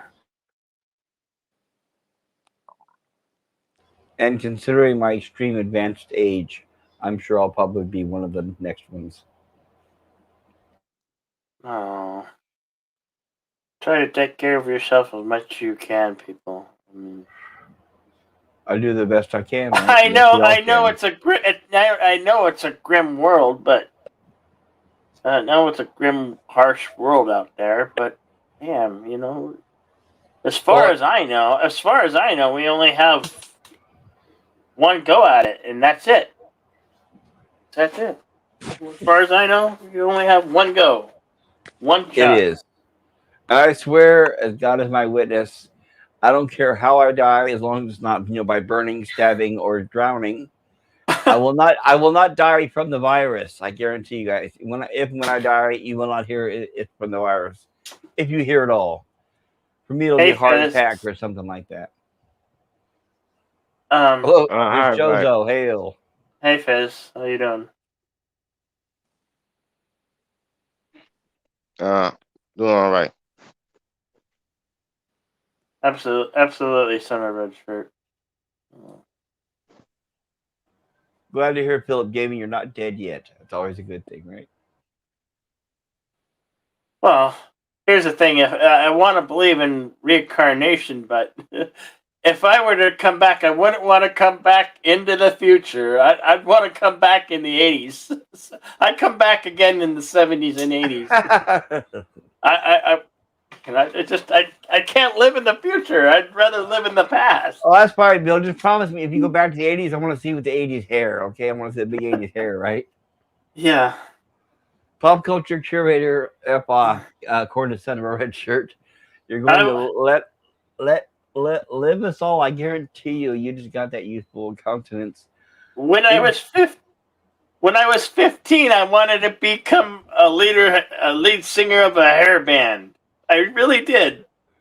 I was calling my band the Warlords. Did you have a band or no? No, I didn't have a band. I was going to start a band. Gotcha. I was going to learn how to play guitar, and I was going to be the front man singing in a 80s hair band, but it never came. It never came to be in fruition. I always dreamed of that too when I was young, but I never learned a single instrument. So yeah, I hear you, Bill. And I don't have the voice for it. I started learning to play the saxophone, but that was in the 5th grade. It was back in the 80s. I wish I would have stuck with it. I wish I would have stuck with it, the saxophone, because I always loved the sound of a saxophone. You know, I would have really liked to stick with it. Bill, you should highlight the comments. Huh? Let's see what they have to say in the chat, Bill. I know my mouse. Come on, my mouse ain't working. Come on, mouse. Sorry. No, sometimes my mouse doesn't work. And if I had a chance to go back and stay somewhere, if I had a choice, I would say definitely 1800s. Even though we didn't have the doctors we have now, the medicines and the cures, I would say yes, because people were more honest back then. We didn't have the corruption. You could own land. Everything you worked for, you earned for. It wasn't taken from you. Okay, I would gladly be a farmer back in the 1800s. Of course,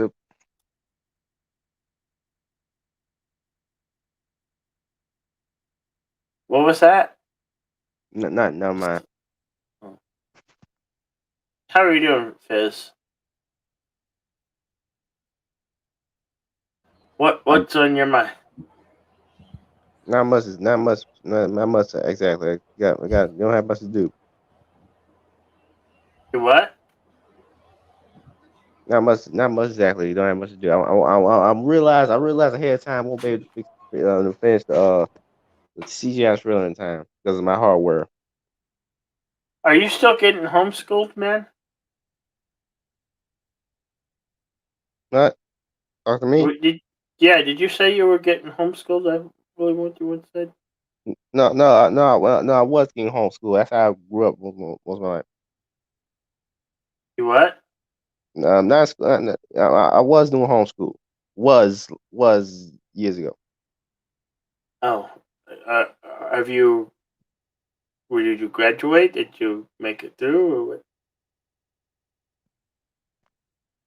You don't usually talk about that. Oh, if you don't want to talk about it, just say you don't want to talk about it. Stop asking.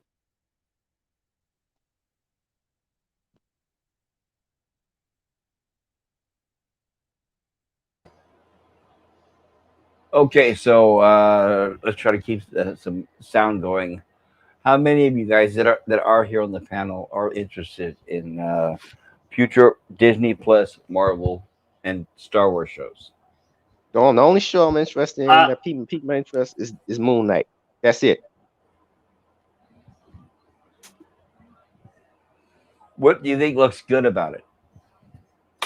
Well, they're going with the whole split personality angle from the comics, which was a good thing that they focused on that. Because you probably don't even know who Moon Knight even is.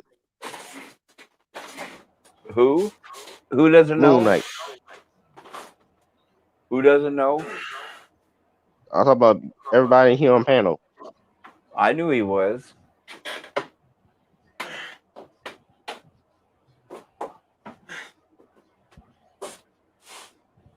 I used to read comic books. I knew who Moon Knight is and there was.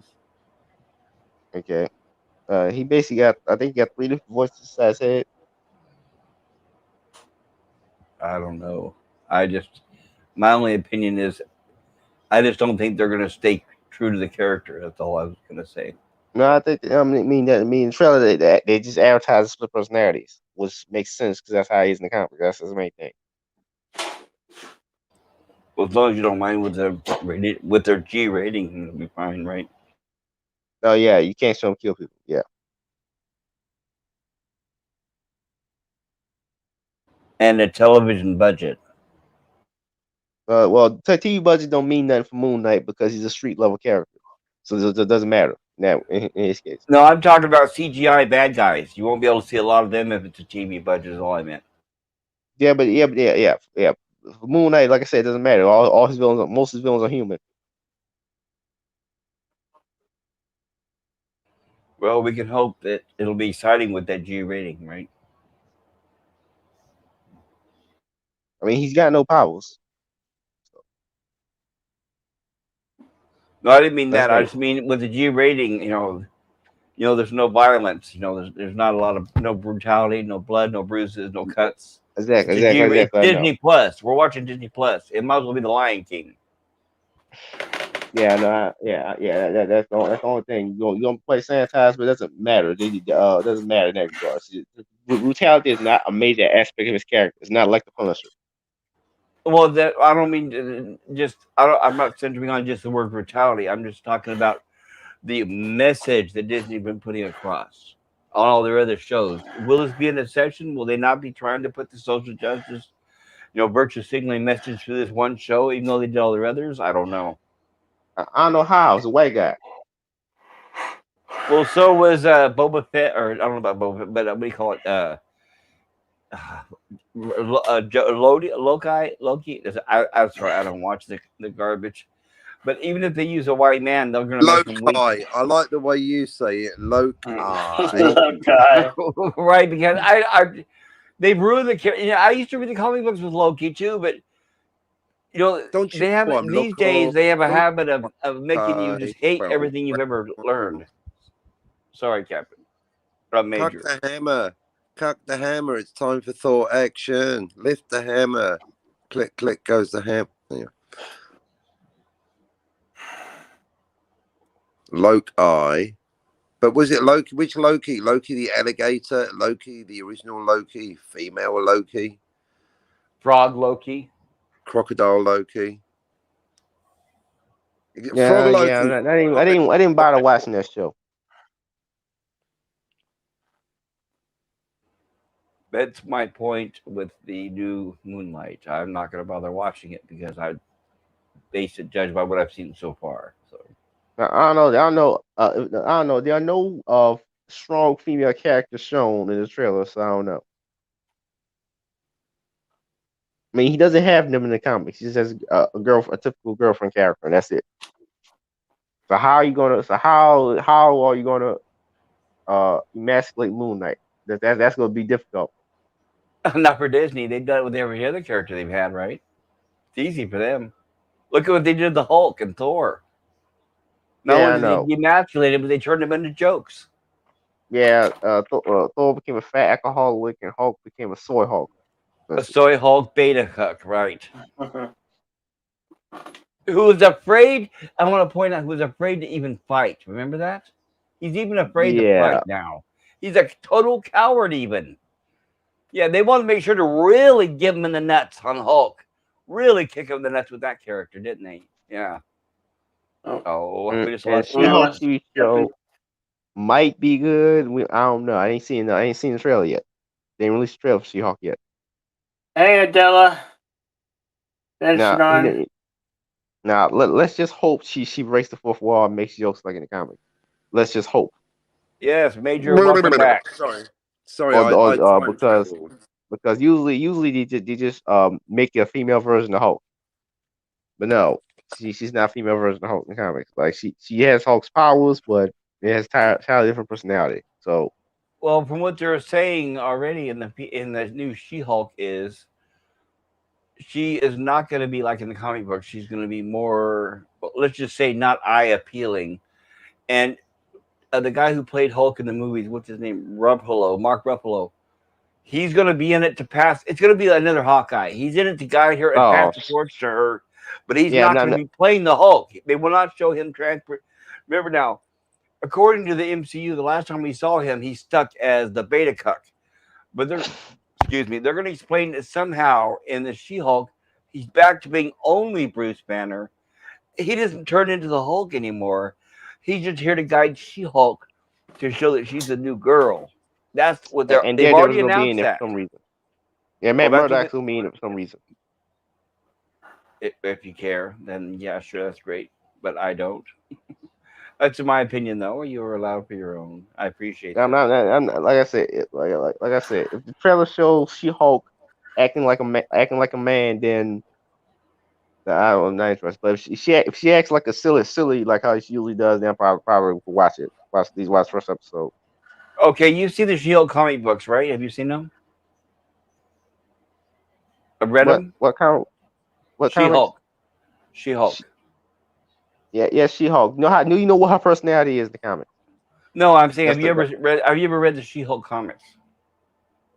Well, I'm sorry.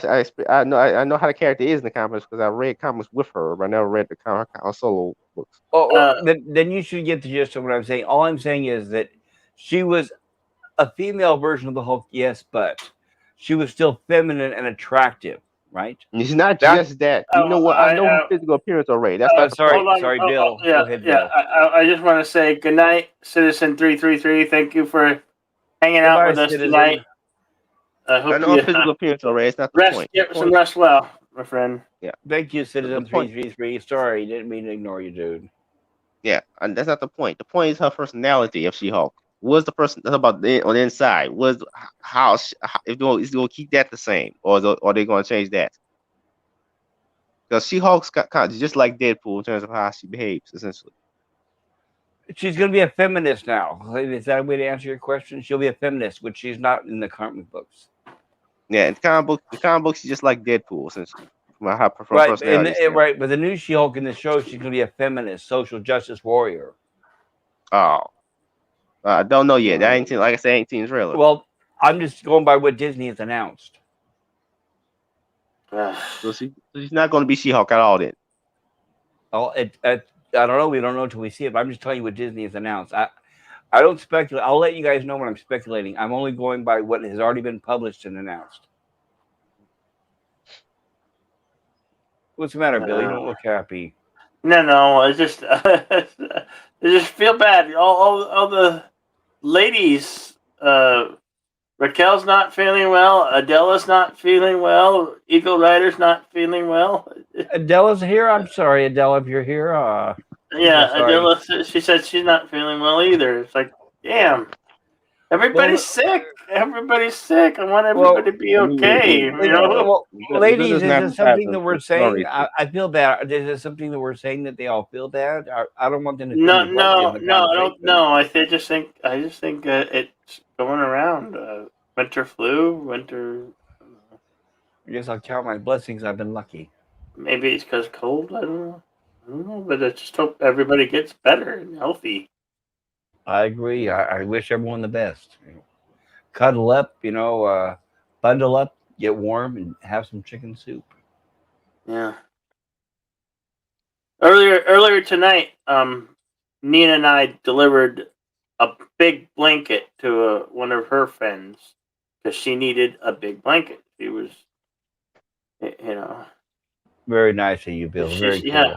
Well, that's Nina's friend, and yeah, we were about to let her stay cold, so we delivered a big old blanket to her.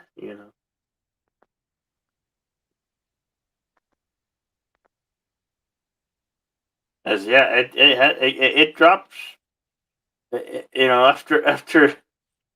After like 7 or 8 p.m. here, temperature starts declining, and it gets as low as 37 degrees Fahrenheit.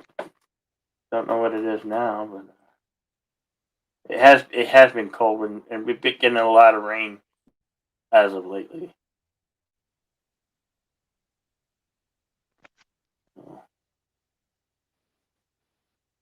Weather in Tucson. It's currently 46 degrees Fahrenheit outside. That is Okay. 8 degrees Celsius. Oh, okay. But by the way, I found out recently that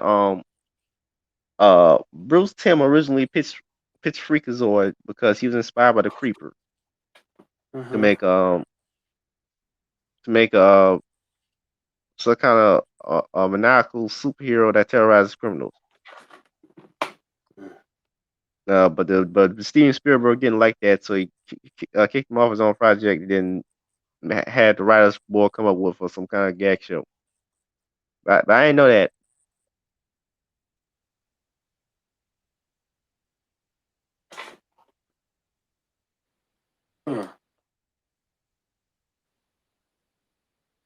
I didn't know that either.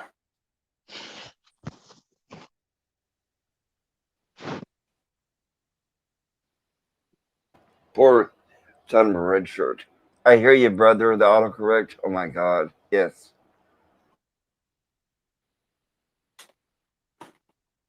And Carol's cookies, unlike those ladies I am on the other hand, and freaking fantastic.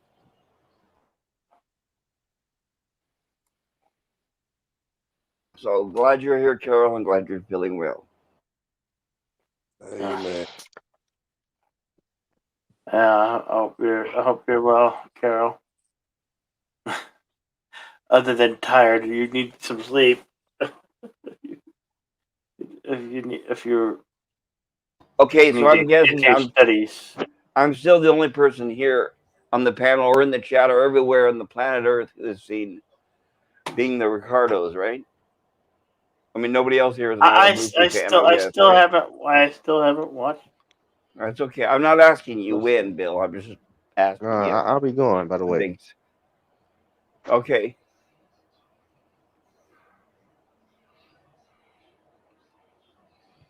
Oh, later, Fizz. Take care, dude. He doesn't want to talk about Out of Lucy, I guess.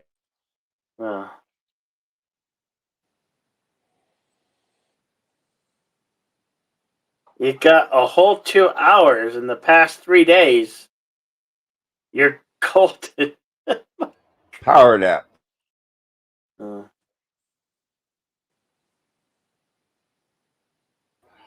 If I can read this, son of a red shirt.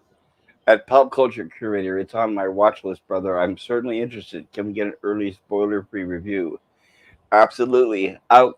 Bill, may I have a minute to talk about Being the Ricardos? Yeah. Okay, I'm a huge fan of Out of Lucy. Every episode, watched it growing up. I know the entire story behind it. I know how powerful they were in Hollywood and how innovative they were. I know that Desi Arnaz invented the 3-camera system for sitcoms. Before they made Out of Lucy, most things were shot in what's called kinescope, which was like a primitive videotape of the days. So a lot of that stuff is lost because it never went to syndication. So they were very innovative, is my point. I'll keep this short. Out of Lucy was very famous, and without, like I said earlier, without Lucy, we wouldn't have Star Trek. But to narrow it down is Being the Ricardos is not it's not a biography of both of their lives. It's almost like a day in the life of, and it captures a certain segment of their lives, filming a certain couple episodes. And it's okay as far as for me as a personal fan, speaking, like I said, me influentially, I'm a huge Out of Lucy fan. It could have, the person who plays Javier Bardem, that plays Desi Arnaz, it's sad to say with today's politics, it should not have been called Being the Ricardos. It should have been called Being Lucy, because he was pretty much resorted to cameos and short scenes. The whole movie revolved around females. Here's the way I look at movies these days. It has a 2-hour running time. For example, I don't know however long it was. Let's say 2 hours. And I look at talking heads. How many percentage do I see men talking? How many percentage of women talking? How many percentage of men and women talking, or women and women talking? And it was 80% of the script was women talking to each other. It's modern day politics where The women dominated the movie, and it was highly fictional. Very little of it was in reality. A little bit was based in reality. But you're probably asking, where is he going with this?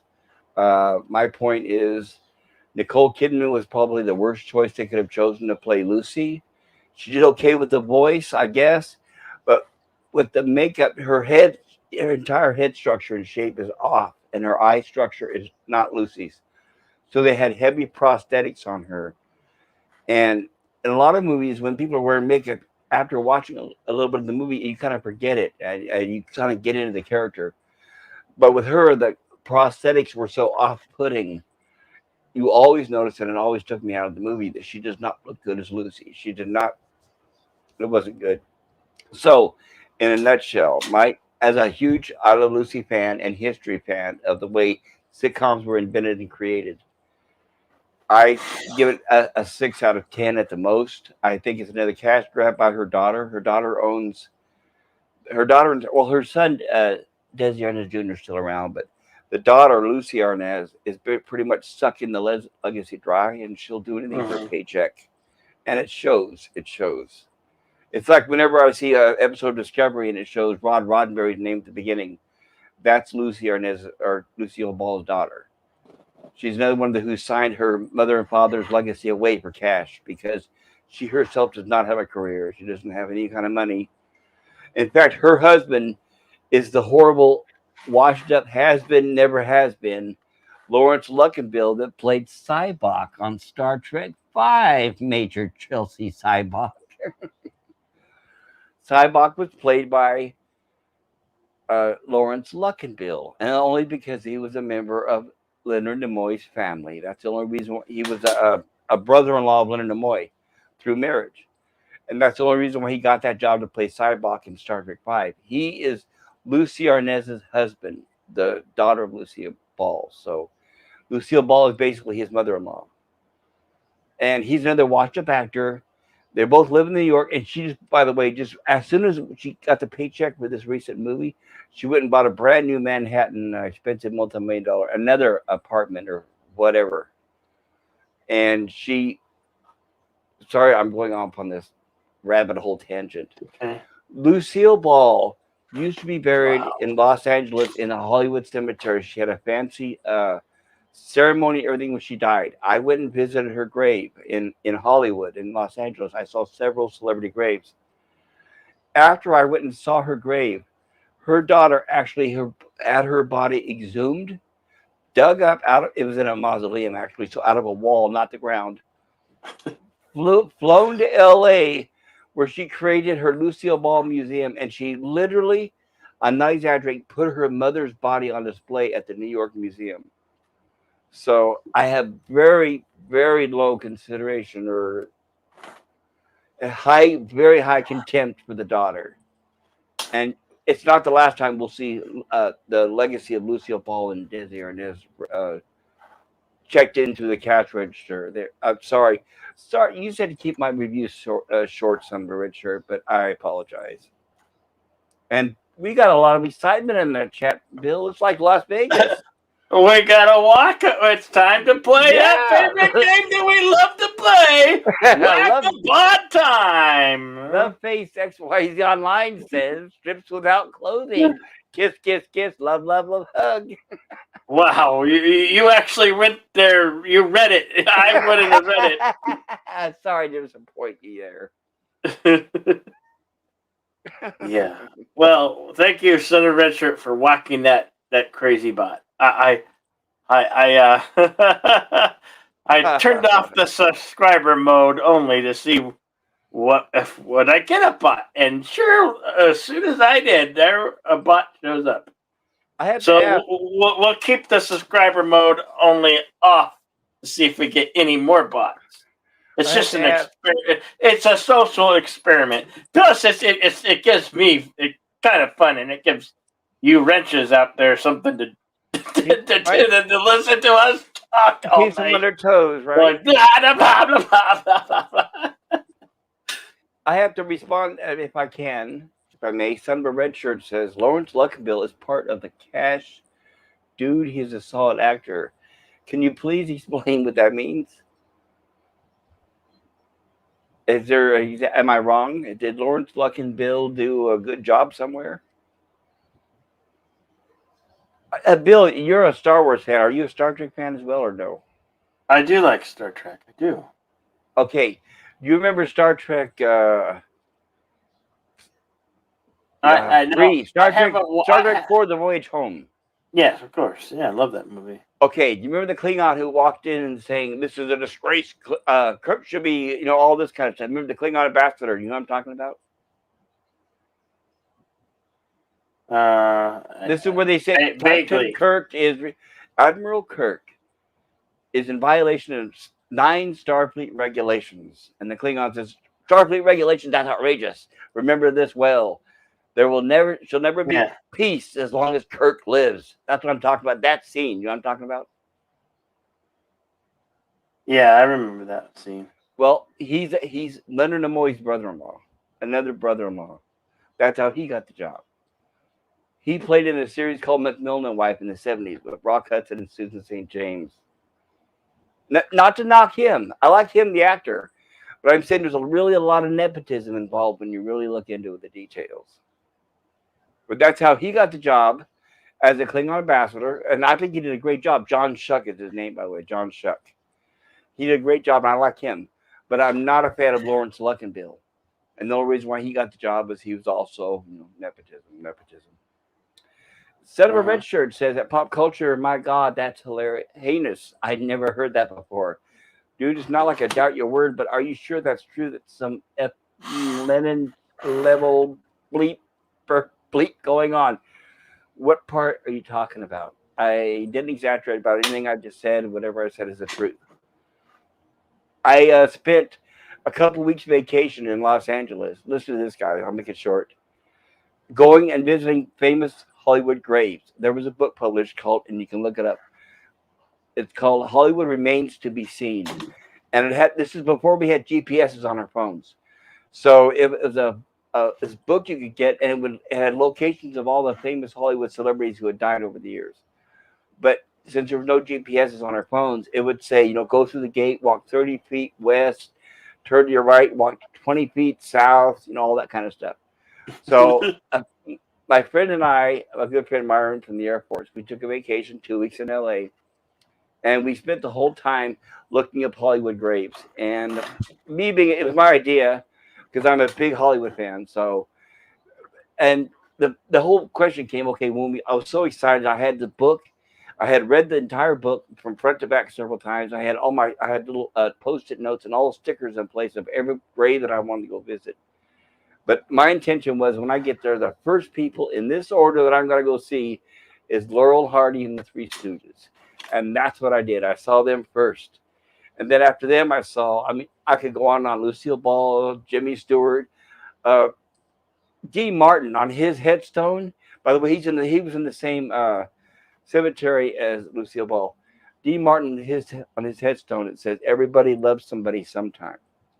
Now, when I went, Marilyn Monroe, I saw her grave. She had a rose on the front because apparently there's a fan who replaces that rose every day on her grave, just like Valentino.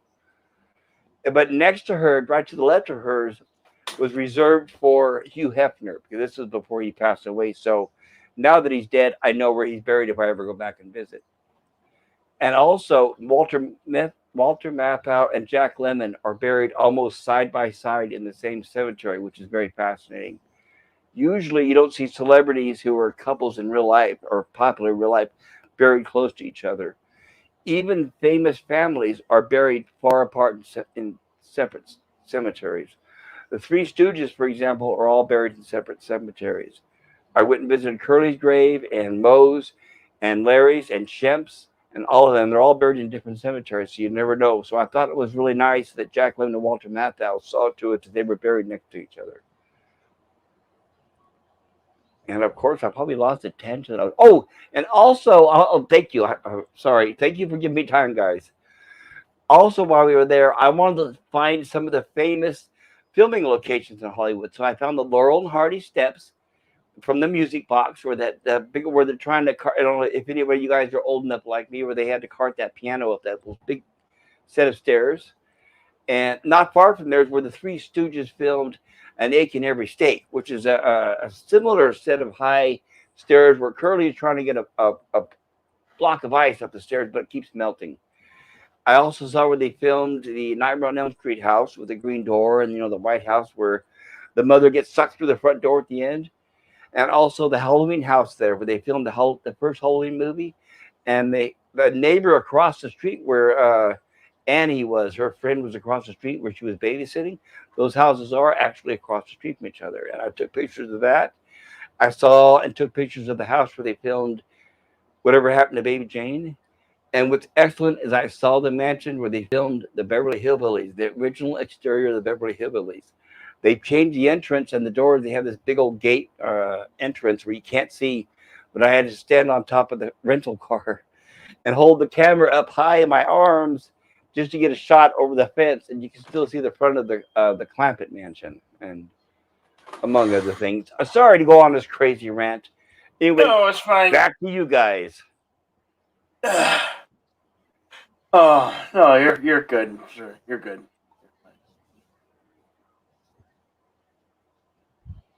Oh, are you still there, Major Claude Chaloso? Whoa. I'll be here. I'm content just to listen. Sorry about that. I know it's not your deal there, Captain Major. You're not the only one to lose numbers in the great number game with YouTube. I think I've lost. I think I've lost the entirety of one. Well, feel free to tell me to shut up at any time, Bill. Broadcast has started. What is Carol? What is Carol doing? How out thou, Carol? What are you doing, Carol? What are you doing? I love how you pronounce stuff. Thank you. I was doing that. I was doing that intentionally. Carol, why don't you come up here and talk to us? Join the panel, can you? Oh, she may not want to. Why not, Carol? Nothing. Just sitting here listening. Okay. Just come up and say nothing. Yeah. You can watch, have us all blah blah blah blah blah. Like blah, a bit blah. Blah blah blah. Uh-huh. Mm-hmm. Lovely Sherry. Sherry. How you doing, Sherry? I won't do that because of how much as I want. Oh shit! We're speak of Carol. Wait. Oh, she just popped in and Carol. popped out. There she is. Hello, Carol. Good to see you. Carol's bitching cookies. Ooh, she's got an attitude tonight. I always have an attitude. Oh, your attitude's always welcome, my lady. Yes. Very welcome. So what's up? I hope you're doing well. Are you doing well? Sure. My other three female friends are not doing well. Seems to be around night. Because of I don't know, weather change. Middle of winter, I had maybe. Broken water pipe in the laundry room today. Oh no! It was raining inside the house, but Yeah, that's not good. No. It's temporarily fixed. I'll go into town tomorrow and get what I need to really fix it. Oh, good. Are you able to keep warm? Yeah. We got heat and stuff. All right, We're good. good. I mean, it's 32 degrees. Hell, that's all. Huh? Sweltering. Yeah, no, I'm fine. A little tired, but I'm good. Well, it sounds like you had a long day. Yeah, good. Yeah. Saw some terrible movies today, so it's a good night. Oh, you know, that's one thing that I'm thinking about doing. I'm thinking about watching terrible movies. I told you, Bill, we should. We should I'm riff gonna them. watch terrible movies and rip track the heck out of them. Right. Or, That's just, yeah, I'm ready for that. Rip track. Or just, you know, because that will be fun. It is, and I have a lot of suggestions, and I have a lot of movies in my catalog that I can pitch in and volunteer, Bill. Yeah, we'll find them and we'll just, you know. I want to. I have one of those. I have one of those terrible movies. I got Attack of the Killer Tomatoes. Oh, Bill. No. Okay. I don't know if that's. I'm a huge fan of that. But I have several others as well that you have not heard of, and you have. The Brain That Wouldn't Die. Santa Claus Conquers the Martians. Hobo with a Shotgun today. Hey, that's a good movie. What'd you think, Carol? No, it was not. It was not a good movie. It was not a good movie. You didn't like it. I love Rutger Hauer. I really liked the title. Like I was sold on the title. But, right. What did you not like about it? Carol, do you know how that movie was made by chance? 2011. No, I don't mean when. I mean how. Let me go back. Oh, that was a crowd-funded movie, and what happened was fans got together and said, "Wouldn't that be cool if Rutger Hauer would make a movie about a hobo with a shotgun?" They raised the money, and then contacted him and said, "Look, we want you to make this movie." And he said, "Well, I don't usually make movies for amateurs, you know, unknown, whatever." But he went ahead and did it when he saw how sincere they were. So that movie, what's interesting about that movie, yes, it's not very professionally done, but for a reason, because it was actually a crowd-funded movie. I just wanted to let you know there's a little bit of history behind it. I can appreciate that. It was still bad. It's possible, yes. But you saw how it was amateurish, right? It was still bad. I watched it. It was a movie. There you go. It was a movie. That's my review. It was a movie. It was a bloody freaking movie. I agree, son of a red shirt. Yes, Blind Fury, absolutely. Rutger Hauer, anything he did, my God. The Exterminator on Slasher. How was that? Tonight. It fell short. It's probably a sci-fi original or something, right? We were expecting more flamethrower action, and we were disappointed. We were let down. Oh, sorry to hear. Was it like a made-for-TV movie or direct-to-video release or theatrical? This thing had like a $2 million budget. Like they went all out on this thing. It was in the theaters. Oh. Yeah, no, it was not good. Yeah, but you know, they can't all be winners. No, they can't. But hey, it's a variety. It gives you does have variety. sequels. But yeah. So that's what I did today. Well, then maybe we can eventually plan together, and Bill will have like these watch parties with these cheesy movies, and we'll rip them and make fun of them, huh? Minimum of 2 drinks required. Yeah, we can watch every terrible movie that's out there. Every single one. Yeah, I want Bill to see Alien Factor. That's another very obscure, very bad movie, but would be very funny if we ever ripped it. And that nobody has ever ripped before. They may have eventually ripped it on MST3K, but I don't know. I don't know. I mean, there's a lot of movies that I've seen that I don't realize I've seen because I don't know the titles. That happens with everybody. Yeah. I did not know what it's. That's sad. And when I was watching them, I wasn't exactly sober. It was like 20 years ago. Well, that helps too, doesn't it? It kind of helps, Yeah, well, it helps you get through the movie. Yes, it does. Especially if you're with friends. Yeah. Son of a red shirt. Anybody here remember Sylvester Stallone, Billy D. Williams, and Rutger Hauer? Vaguely. Anybody remember those names? Sound familiar? I recognize the names.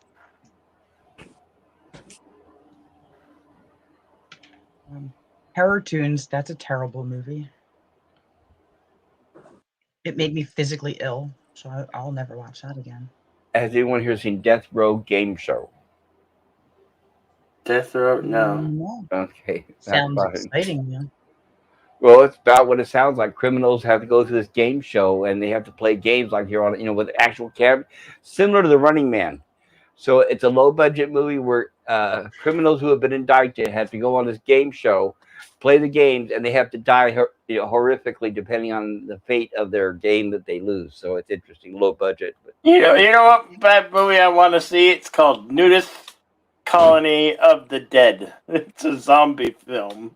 Oh, gee, I wonder what that's about. Nice. It's called Nudist Colony of the Dead, and it's kind of like a musical, and it's a zombie film. Which reminds me, There's a Bill, lot of dead society in that. that reminds. Has anyone here seen Cannibal the Musical? No. No. Well, it's done by the guys who do South Park, Trey and Matt Parker, whatever their names are. Right. It's a comedy, Western cannibalism comedy, whatever. Bill, here's another suggestion for a watch party. Cannibal the Musical. I have it if you need it. Okay. How about Rico the Genetic Opera? Yes, I have that. Yeah, that's another one. I like that.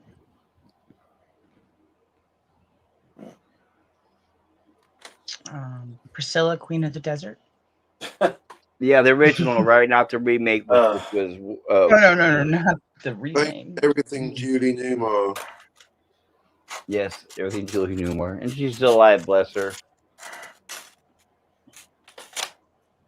The real Catwoman.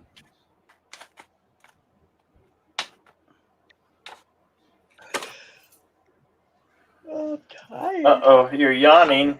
You're yawning. I know. I got that 2-hour nap in though. I should be okay. You drink coffee, Carol? Yeah, but I don't have a coffee maker right now. Oh, you don't drink instant or whatever it is? No. I had a thing of iced coffee, but apparently my kid likes it too and drank it all.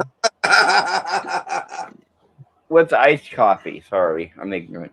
It's just cold brew coffee. Oh, I see. They sell the bottles at the store. Okay, gotcha.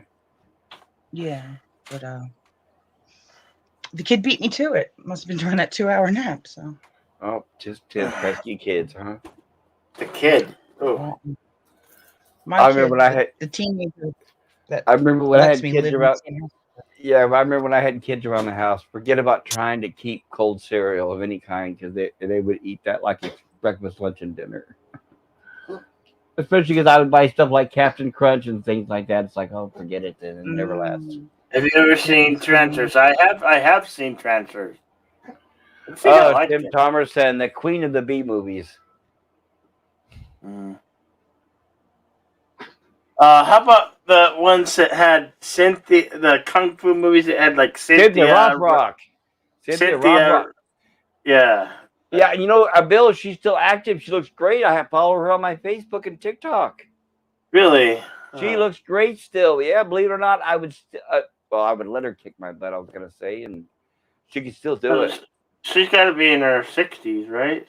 60s At least. And remember now, let's all remember all children.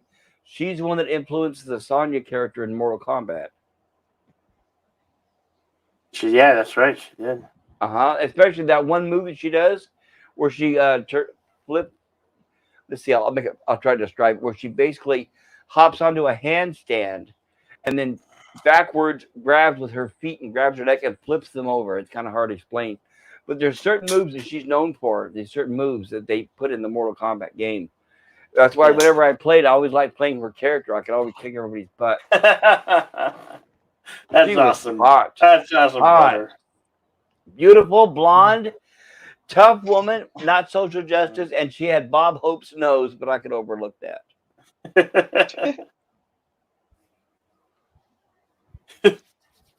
Any gal can kick ass. Yeah. And still being very feminine and attractive and beautiful and everything else, yes. She made some serious line of movies back in the day. Well, she still does, I guess. But she's Carol, have you ever seen a movie called Gymkata? There's a movie called Gymkata. That's definitely on the to-do list. So a Samurai Cop.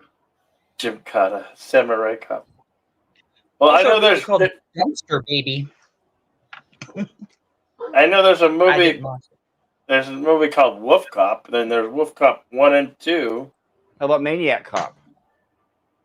Yeah, I have Maniac Cop. I actually like that. You see both of them? Mm-hmm. Have you seen Moontrap? No. Walter Koenig and Bruce Campbell. I mean, come on, Bill. Chekhov from Star Trek and Bruce Campbell. Bubba Hotep. I Yeah, went to Bubba Hotep. Bill. I went to the live premiere of Bubba Hotep. Met Bruce Campbell in person. Oh, you did? Oh, I'm so Sure jealous did. now. I'm Yeah. so jealous. Yes. I'm so jealous, man. I had just read his book, If Chins Could Kill, The Confessions of a B-Movie Actor. I got his autograph. I met And- Robert Rodriguez and got his autograph, and I didn't even know who the heck he was. He hadn't done. I met him in 95, and he hadn't done anything big yet. I mean, he did El Mariachi, but he really hadn't blown up big. I mean, and it was before. No, it was after. I just didn't know who he was. That's what it was. It was Gotcha. late. It was late. It was like in September or October. It was in October of 95 when I met him. Yes. I went to a Fangora horror convention, Weekend of Horrors, and he was promoting From Dusk Till Dawn, a movie that came out the following year. You know, I went to a few of those. I met Wes Craven, and I remember I'm so upset. I had Robert Rodriguez's autograph on the Fangora little pamphlet, little piece of paper flyer that they show up, and I lost it to a locker. Time. Yes, you lost. I it didn't to know time. who he was at the time. I didn't know who he was. I did not know who he was. That's all right. No. I didn't catch up with Son of a Red Shirt I in the chat. met him and I shook his hand and I just didn't know who he was. I said, okay, Move along. he's a and director later and on- he was cool, you know. Anybody here remember Sylvester Stallone, Billy D. Williams, and Roger Howard says Son of a Red Shirt in the chat. Nighthawks also had Lindsay Wagner and Persis Gambata with the full head of hair. Star Trek the motion picture reference. Anyone? Yes, Son of a Red Shirt. I saw Nighthawks with Sylvester Stallone and Lindsay Wagner, a.k.a. Bionic Woman, and Persis Gambata, a.k.a. from Star Trek the motion picture as Ilea. And Son of a Red Shirt says, Jedi Bill 797. Hey, Bill, have you ever seen the movie Transfers? There you go. You read that one, right? I'm Mhm. sorry, Bill. I'm just trying to get caught up on these chats. I don't want you guys to think I'm ignoring you. Pop Culture Curator says, Son of a Red Shirt, have you ever read 2 chats in a row before? I'm trying to, but I'm reading, and of course, as he asked that, I'm reading them out of order. Pulp Culture Curator, I accidentally hit send on that Sylvester Stallone message. Of course, you've heard of Sylvester Stallone, the movie. I was trying to ask about Nighthawk, and yes. There, thanks for, I just read everything out of sequence. I really apologize, everybody. It's all good. Nighthawks, that was a kind of like a low budget scary movie, yeah. But it was pretty good. I remember that.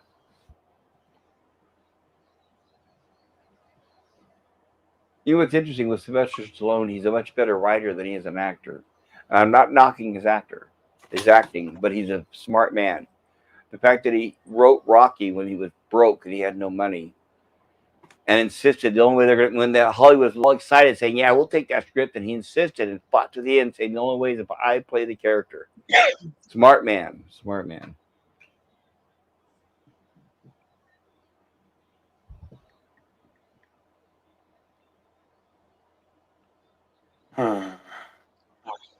You know, one thing that I had always hoped for, which of course we'll never see, is I was always hoped. Have you seen the Bill? Have you seen the Sylvester Stallone movie Copland?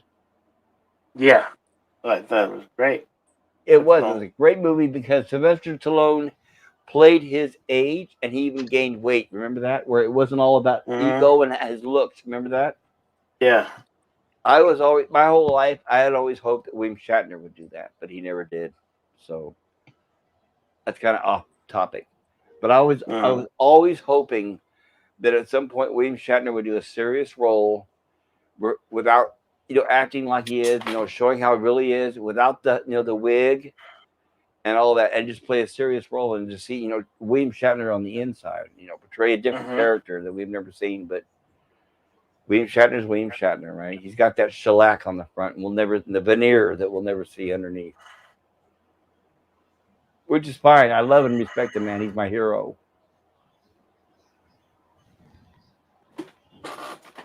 Yeah, I'd like to meet him. When I saw him at a convention, I was sitting at the base of the stage with a video camera, a VHS rental that I had rented. And he was at the stage, and all these lights were on him as he's talking. He's walking back and forth. He's entertaining the crowd. And I remember I zoomed in my camera on his face as he came up close to where I was basically right at his feet. And I'm looking, and his toupee is slipping. And you can see it's like inching back further and further. And he's talking, and he finally reaches up and he tugs it, he pulls it down. And I thought, okay, you're not going to see that on Star Trek. But bless the man, bless him. My God, he's in his 90s, and he is a legend among. He's a giant that we aren't even we couldn't even stand on his shoulders. I mean, my God, the man went to space, and even Captain Kirk went to space and was humbled. It's like, no, it was just too good to be true. That's one thing I'm so glad I lived to see that. Yeah, that was pretty cool. And he humbled, like all of us were like thinking, well, Captain Kirk, it should be like every day for him. No, he's still a human being. He's never been to space, and he was humbled. He even cried. It was magnificent. I think it was great. It just humbled a man with such a huge ego. We saw him humbled. It was a very rare event.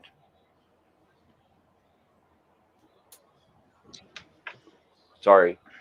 Go ahead. No, else. you're fine. I think might wrap the show up here. You're gonna close it up for the night, Bill? Yeah. I guess I should eat dinner eventually. Almost 4 hours into the show. I always get on these things and I lose track of time. Yeah, that's what happens. That means we've enjoyed our time. Yes, and when are you going to come on my stream again, Bill? How about maybe next week when I try again? I'm going to go to work tomorrow, so I won't be able to. But anybody listening, especially Major Chelsea Cybok, I'm going to work tomorrow, which means for the next 4 or 5 days I'll be on my phone. I won't be able to join any panels, but I will be. I'll see you guys in the chat. Does that make sense? I have a Samsung, and it doesn't do StreamYard very well on the phone. Yeah, well, that's understandable. Right, and I try to explain that. No, I'll look for your live stream and I'll Well, it'll be I'll be back you. Sunday or Monday. It'll be next Sunday, Monday, somewhere around there. Sunday, Monday, Tuesday. Those are the days I have off. Today I normally would have been at work, but I took an extra day off. But Sunday, Monday, Tuesday, I'll try to stream one of those days when I can get around other people streaming. It's been hard lately with Pickles. He's been doing like 24 hours a day. He's on all the time. I know. In fact, he has 2 channels that are on all the time right now. Am I right? He has a rerun channel and a live channel that are both streaming 24 hours a day. I know. But he says it's not about the hours. It's not about the hours. Okay, so have a good night, everybody. Yep. Take care. Good night, Son of Red Shirt. Carol, good night, Carol. Major, Chelsea, Cybok, everyone in the chat, Son of a Red Shirt especially, you've been really talking with me a lot, which is great. Thank you so much, everybody. And Son of a Red Shirt and I'm going to prematurely announce, if it's okay, please don't hate me, brother. But we're going to be working on getting him a new identity and a new name. He wants to have a new name. So we're going to work on doing that. I'm going to try to help him get up and get his channel up and running. How about the unreliable? Now, I could certainly drag out a show. You all know I could drag out a show. It's just there's no need to drag out every show making a long live stream, Well, Bill, all you do is lick the toilet. You're not there. You go another 5 hours, right? No more toilet licking in my future unless somebody will get. Yeah, I made that that statement online, and we all know what that is. So there's no. So you won't do it for any dollar amount. Is that correct? Did I understand that right? No. There, I put up with a dollar amount. There it is. There we go. Okay, that's what I thought. Okay, Bill, all good. You're still a man. But as long as it, but I really don't. So yeah, we know, Bill. We understand. It'll be no again. Anyway, don't have a great day, folks.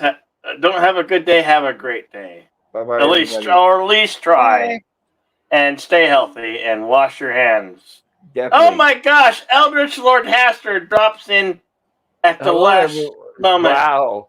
Everyone was just saying goodbye, Eldritch. You're coming in at the end. I know. He's the guy that's knocking on the door just as the party's over, right? Yeah. Yeah, we were just ending the party and turning off the lights. Sorry. Eldritch, I definitely need to. Would like to chat with you if you have some time. But until then, we'll see ya. We'll see y'all later. Bye bye. Have a good night. Have a good day. Later, folks. Bye bye.